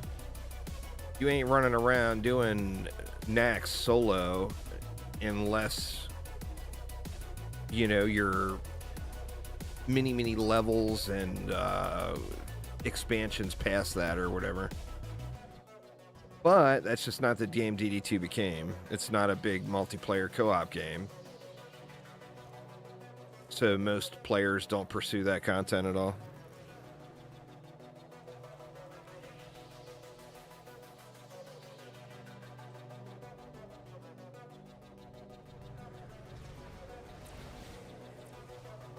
That and the RNG element with the re-rolling maps, that system is just...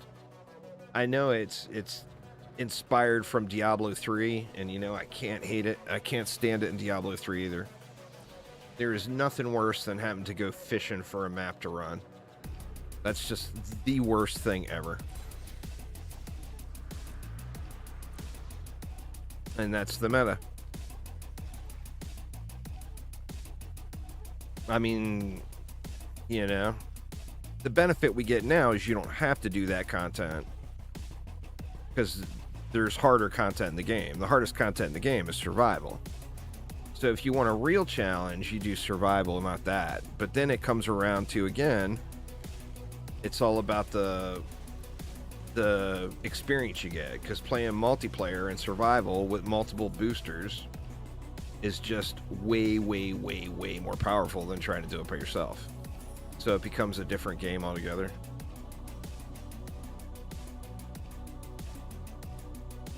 It is one of DD2's great challenges, for sure.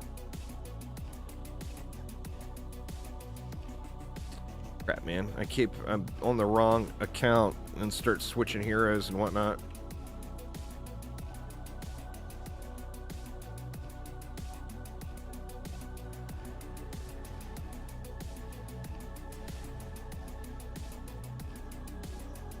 Impossible to kill the 95% resistance mob now. I haven't done any of it since the stat squish.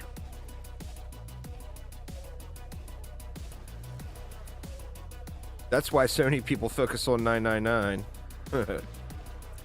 Because it's just, you know, proper group, very achievable. Why focus on the toughest thing when it's just going to be brutal experience? I'm not sure if Artie and Jade and Rexo and those guys have done a 95% map since the squish. They have.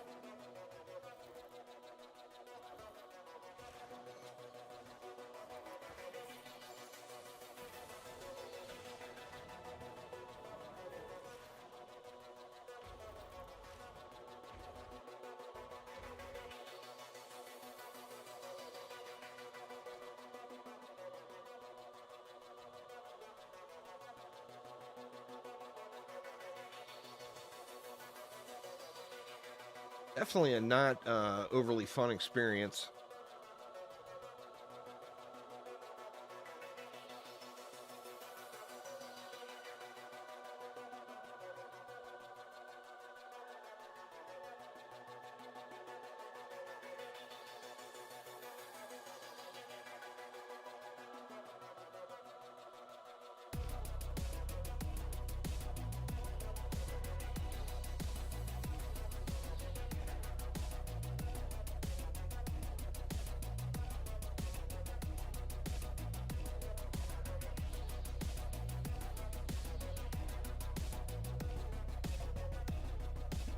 Wife sounds like she's starting to get a little impatient out there, cooking all the Christmas meal by herself.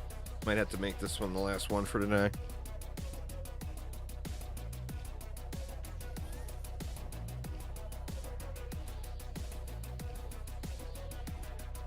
Let's see what we got.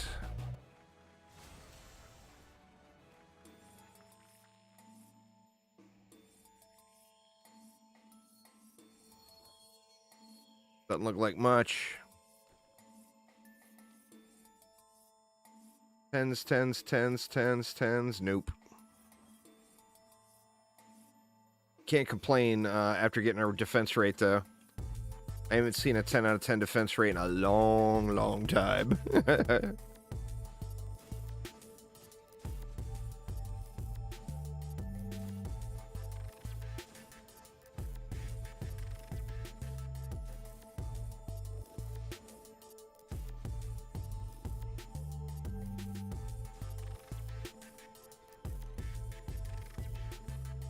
Yep.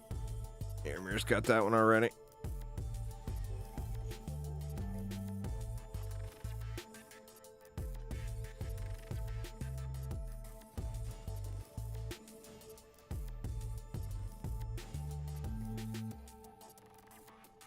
They haven't given any details about the Seas of Dragonfall, but it's kind of expected that there will be a new hero and then at least 2 maps.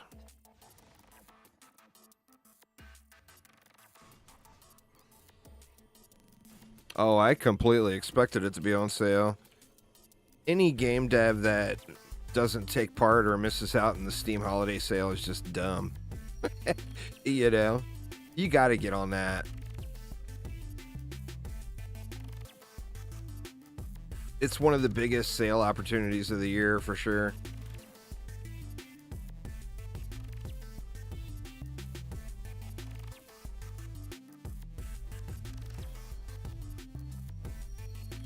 I mean, they haven't not been on the holiday sale. I mean, in at least like the last 7 or 8 years.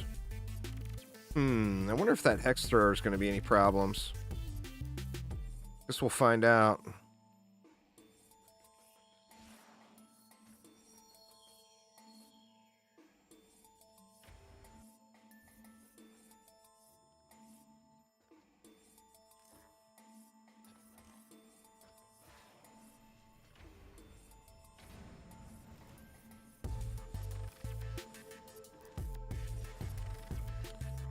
The engineers' defenses are a little bit niche, but they are really good.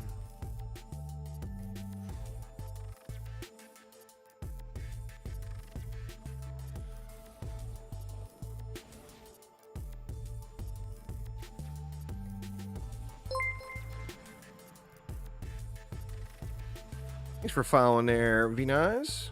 Appreciate it.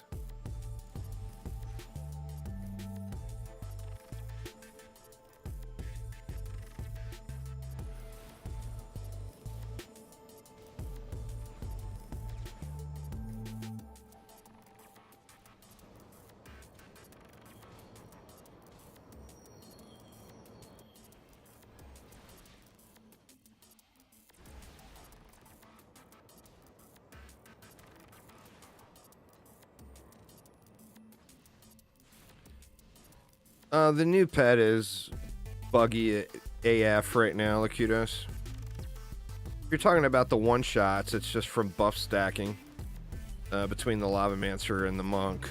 But the new pet is broken.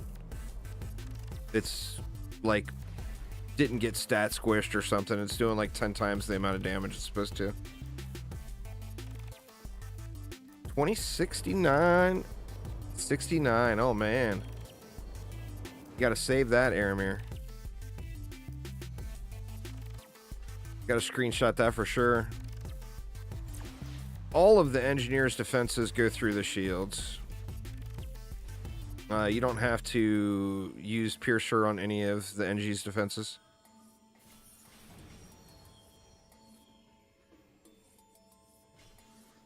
The ghost, the friendly ghost. I don't think I have one on me, do I? Yeah. Look at it. 674,000 storm damage versus 175,000.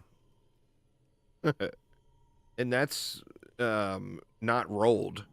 So I haven't like tried to get the highest number or whatever yet. I would expect that to get patched. Yeah, I mean, have fun with it while it's there. But it's no doubt not intended.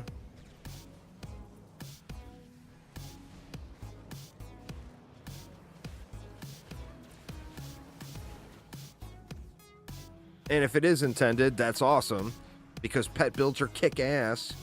Thanks for doing the right thing, Chromatic. But now they're going to have to rebalance all the other pets. And I just know from that alone it's not intended. They're not going to give themselves all that work to do. You know? Give us a viable pet build. Pet builds are awesome. What's wrong with them? In DD1, there's like a dozen different pet builds. There's pets for every occasion. Why do we don't have good pets like that in DD2? WTF. So I love it. I wish it was intended.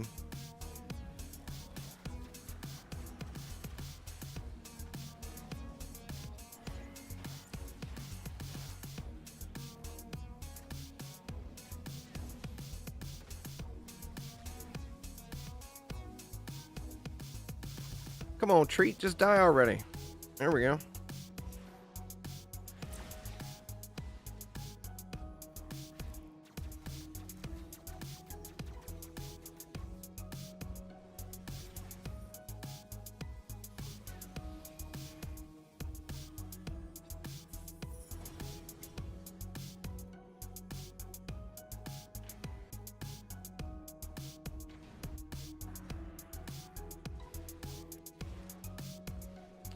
Yeah, well, the Abyss Lord, it's not the Abyss Lord, it's the Summoner. The Summoners from DD1 was disappointing in DD2, so they renamed it to the Abyss Lord. And in DDA, it's back to the OG Summoner. But yeah, it's a beast mode build.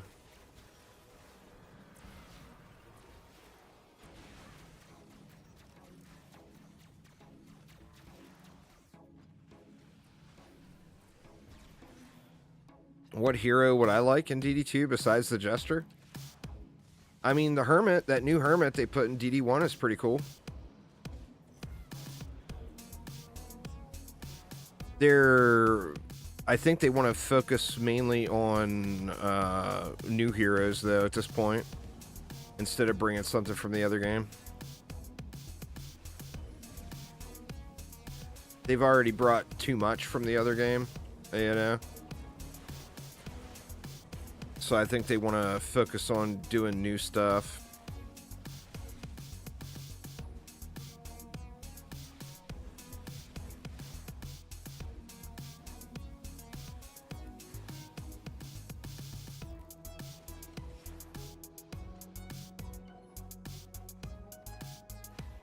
So I don't know. I mean, we'll have to see what we get with the Seas of Dragonfall. But I don't expect it to be a returning hero from another game.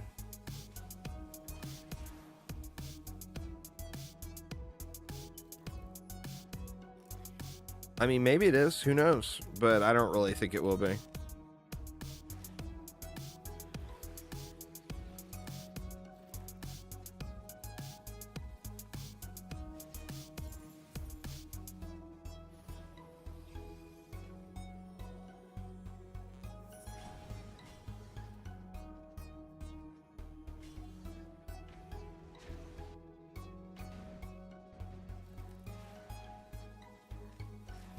The Jester, I think, would just be a real balancing issue. That, and they publicly said, now this was before the current dev team, but they publicly said the Jester will never be anything but an NPC in DD2. But, like I said, that was other people, but I think the Jester would be a big design balance issue.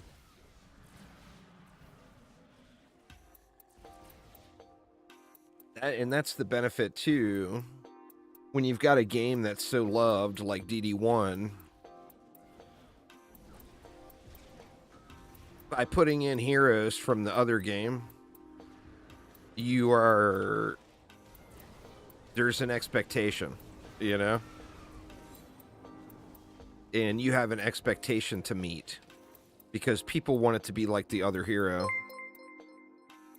Thanks for following there, Original.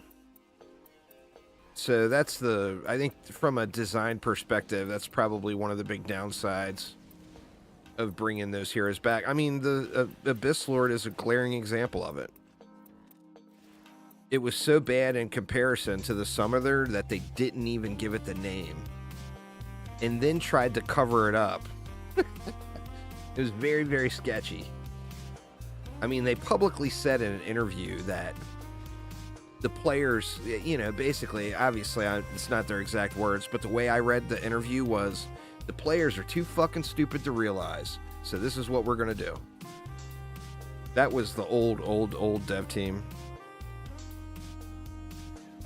Yeah, I'm using range, pylon, and diffusion. It's a little overkill in some situations, but it's a good general use, spam it around type thing.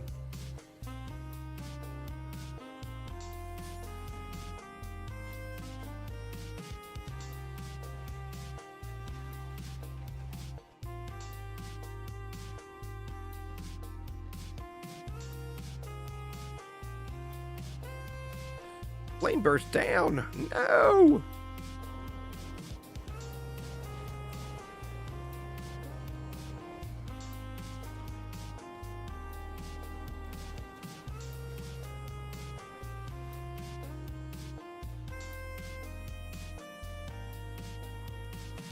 Flame bursts are just glorious.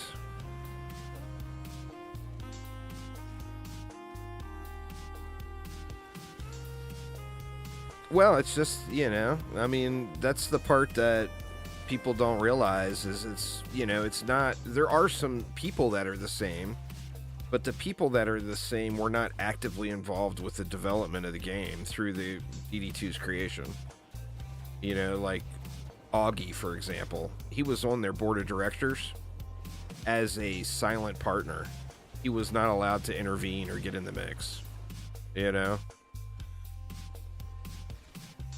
It was a bank.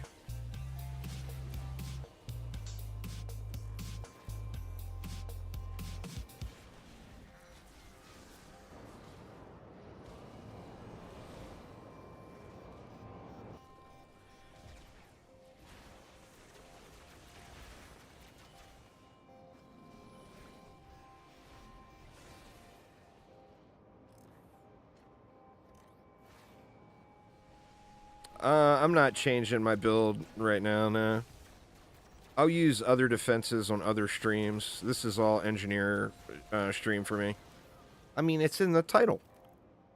If I go squiring, I gotta change the title of my stream and everything.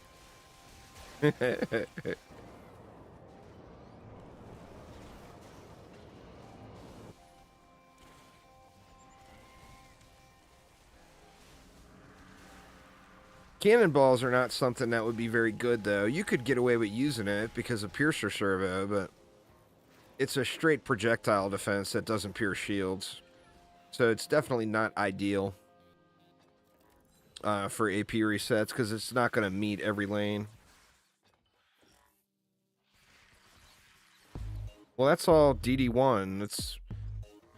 I mean, the Siren wasn't, but the spiders and the minions are all from DD1. The Summoner's a DD1 character. DD1's what made the Summoner really great. Now, it just so happens it was awesome in DDA as well. Yeah, what happened to the Flame Burst will happen to him.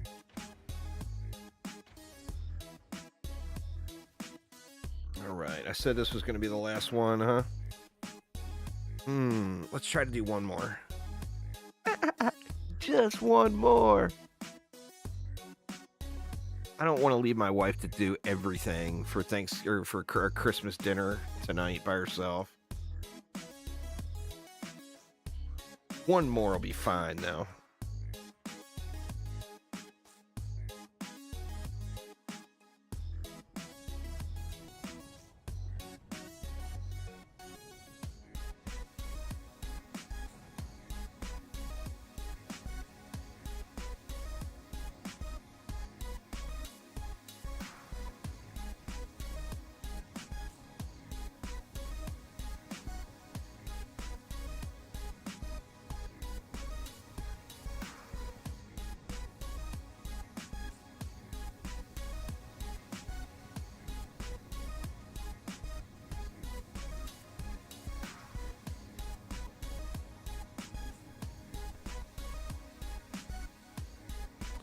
Yeah, we got this guy again, huh?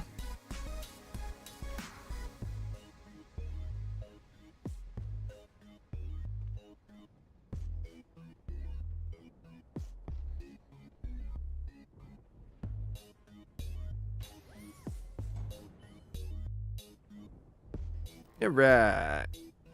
What do we got? EMPs, Orcish Horde. Increased magic damage. That'll be a face roll here then, huh?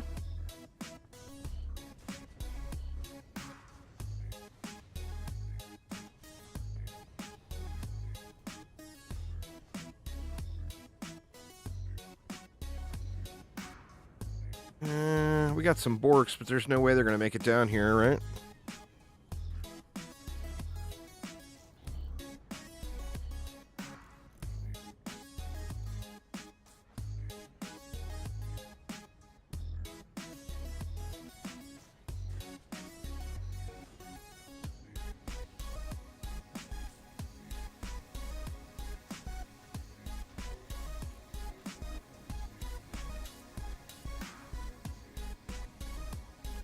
Alright, we got high rollers. Well, high rollers.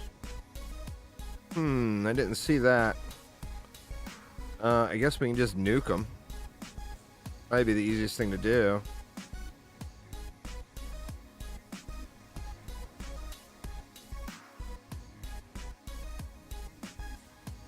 Ooh, Aramir busting out the dragoons.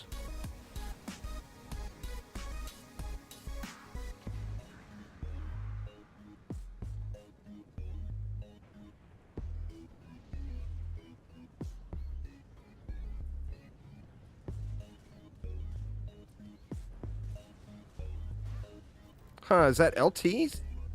Or no, Aramir did that. I was like, that LT didn't do that, did it?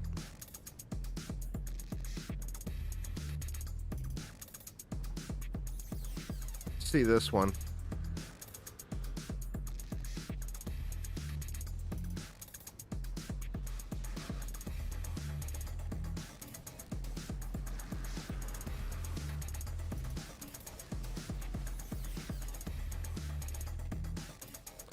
Oh, get them moving faster. That's a good idea.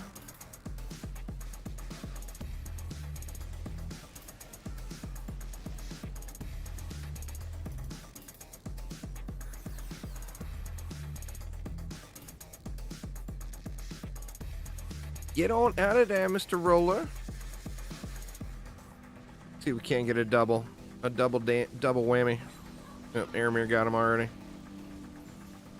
No stealing the killing blow for me.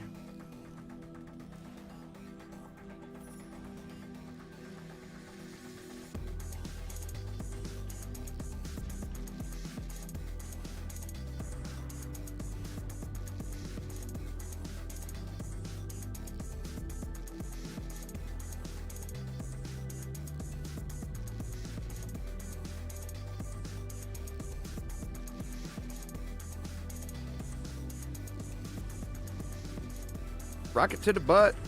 I guess I didn't need to run down there to butt rocket him.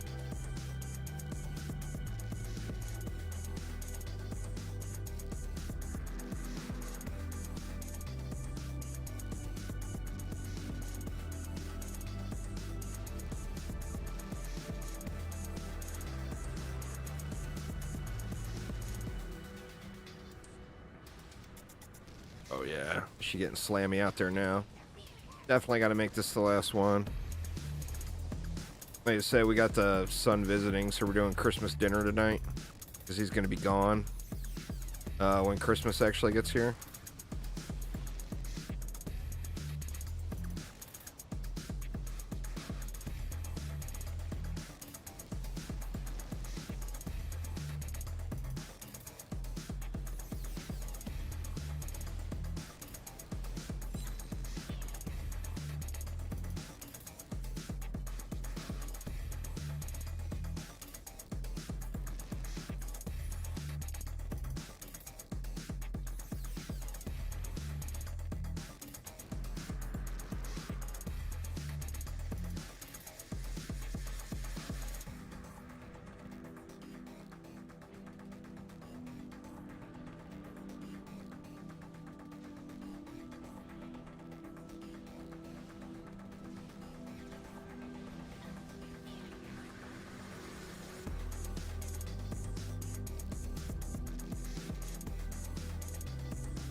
Yeah, that was a rune from that was a new addition in DDA. That was a rune for the Siren. It was really good. It was nice having an alternative, I think, is the main thing. Where, like, in DD1 or DD2, we only have the Reflect Beam. There's no other alternative, you know?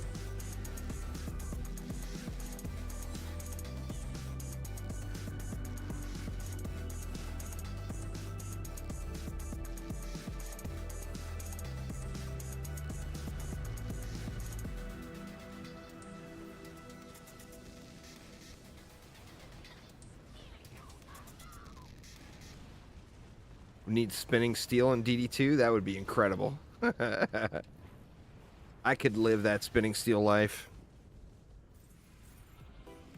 DDA did some things right. You know, it's not all bad. Like, so many people hate on the game, but it's not all bad. They did some things real well.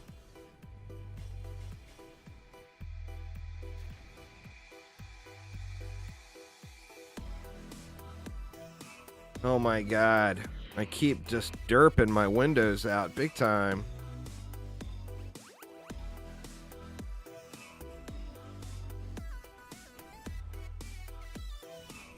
There we go.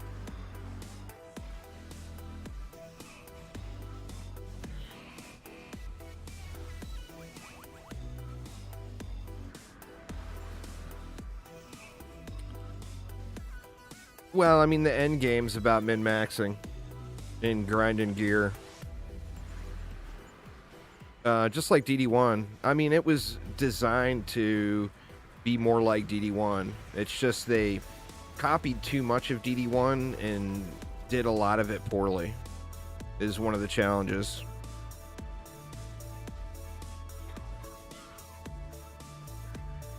They should have never put so many DD1 maps in the game. That was just one of the big no's right out of the gates, and then the art style was so bad. But, I mean, for everything they did bad, they did do a lot good. The main difference is just the replay value. You just don't get the same amount of game time that you would get out of DD1 or DD2. The loot grind is there, but the problem is you don't need anywhere near max end, like min-max sets to beat all the content in the game. And then you could say, well, survival's there for endless level of challenge, which is true, but that takes a bazillion hours that not a lot of people want to do, you know? So, I mean, there was definite good things and bad things in the game. I do feel like they started off right as a negative right out of the gates by not changing the art style when people complained about it. I mean, the amount of complaints about the art style was pretty excessive. Like, a whole lot of people never even bothered playing it because of it. Alright, Whoops. Well, take it easy, man. Have a wonderful evening. Good luck on your race.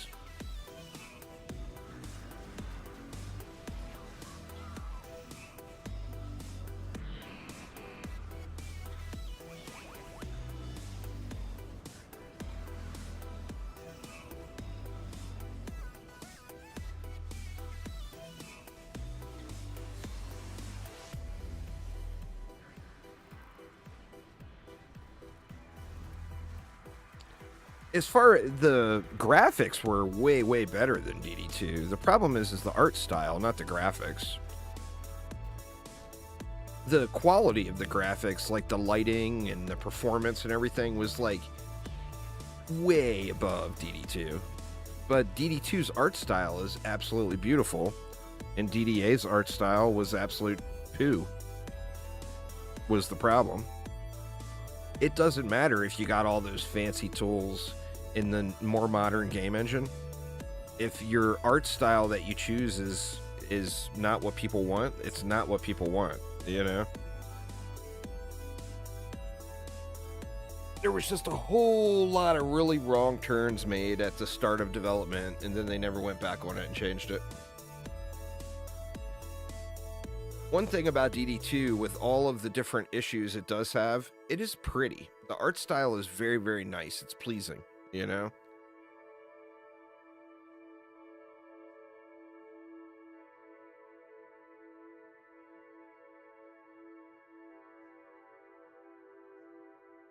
I mean, years ago, one of them, before Chromatic, one of the trendy devs asked me about what I thought the next game should be, and I told him if they're going to do a remake, make DD1 and make it look like DD2. If they would have just taken everything from DD1, the exact gameplay, and gave it DD2's visuals, they would have had something that sold multi-millions of copies, you know? But they chose not to do that. So, you know, I'm sure it was a learning experience for him. Oh man, I was almost just wrecked in inventory on the alt. God dang it, I got another one of those stupid eggs on the alt. Oof. Oh, I got a 10 out of 10 on the alt. A Skelly Boom. Of course it's a Skelly Boom. You can't go get a defense rate and then get another mod that's actually usable. That wouldn't be right. Well, let's see what we got on the main here. DD1's just an entirely different game as far as the gameplay. It's a loot-based game. It's you grind for the super shiny item that you could potentially get on the next map. It's not you grind crafting materials for this many maps to get the item you need. It's you could get that item you want on the very next map. And everything was target, well, not everything, but most things were target farmable. I mean, DD1 was an absolute masterpiece. Anyone who's really played it, or the vast majority of people that played it, would not, would agree with that. It's just a great game. If you haven't played it, it's well worth checking out, even though it's visually, it looks very dated. It's well worth checking out, and it's got the same number of players. On the surface, it looks like it's got half as many, but remember, everybody in DD2 is using an alt.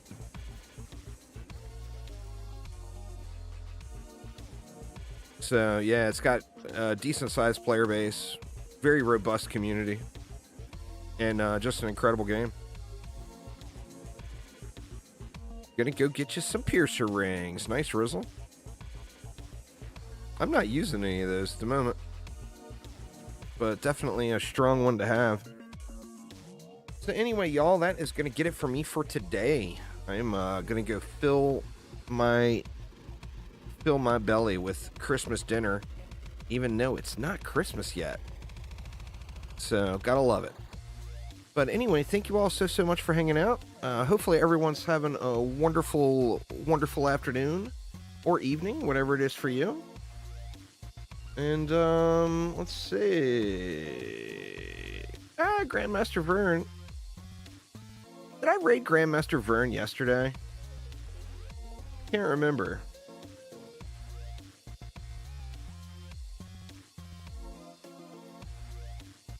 Let's send a raid to... Oh, I did raid Grandmaster Vern yesterday. I hate raiding people multiple days in a row. Royal Knight I've raided a bunch of times. I don't know Predator. There's only 4 people streaming right now. Big booze. Big booze.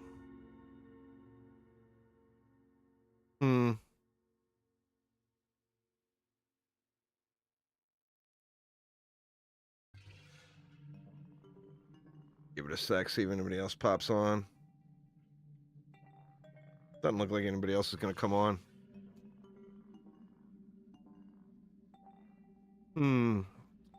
Well, anyway, I guess that is going to get it then, y'all.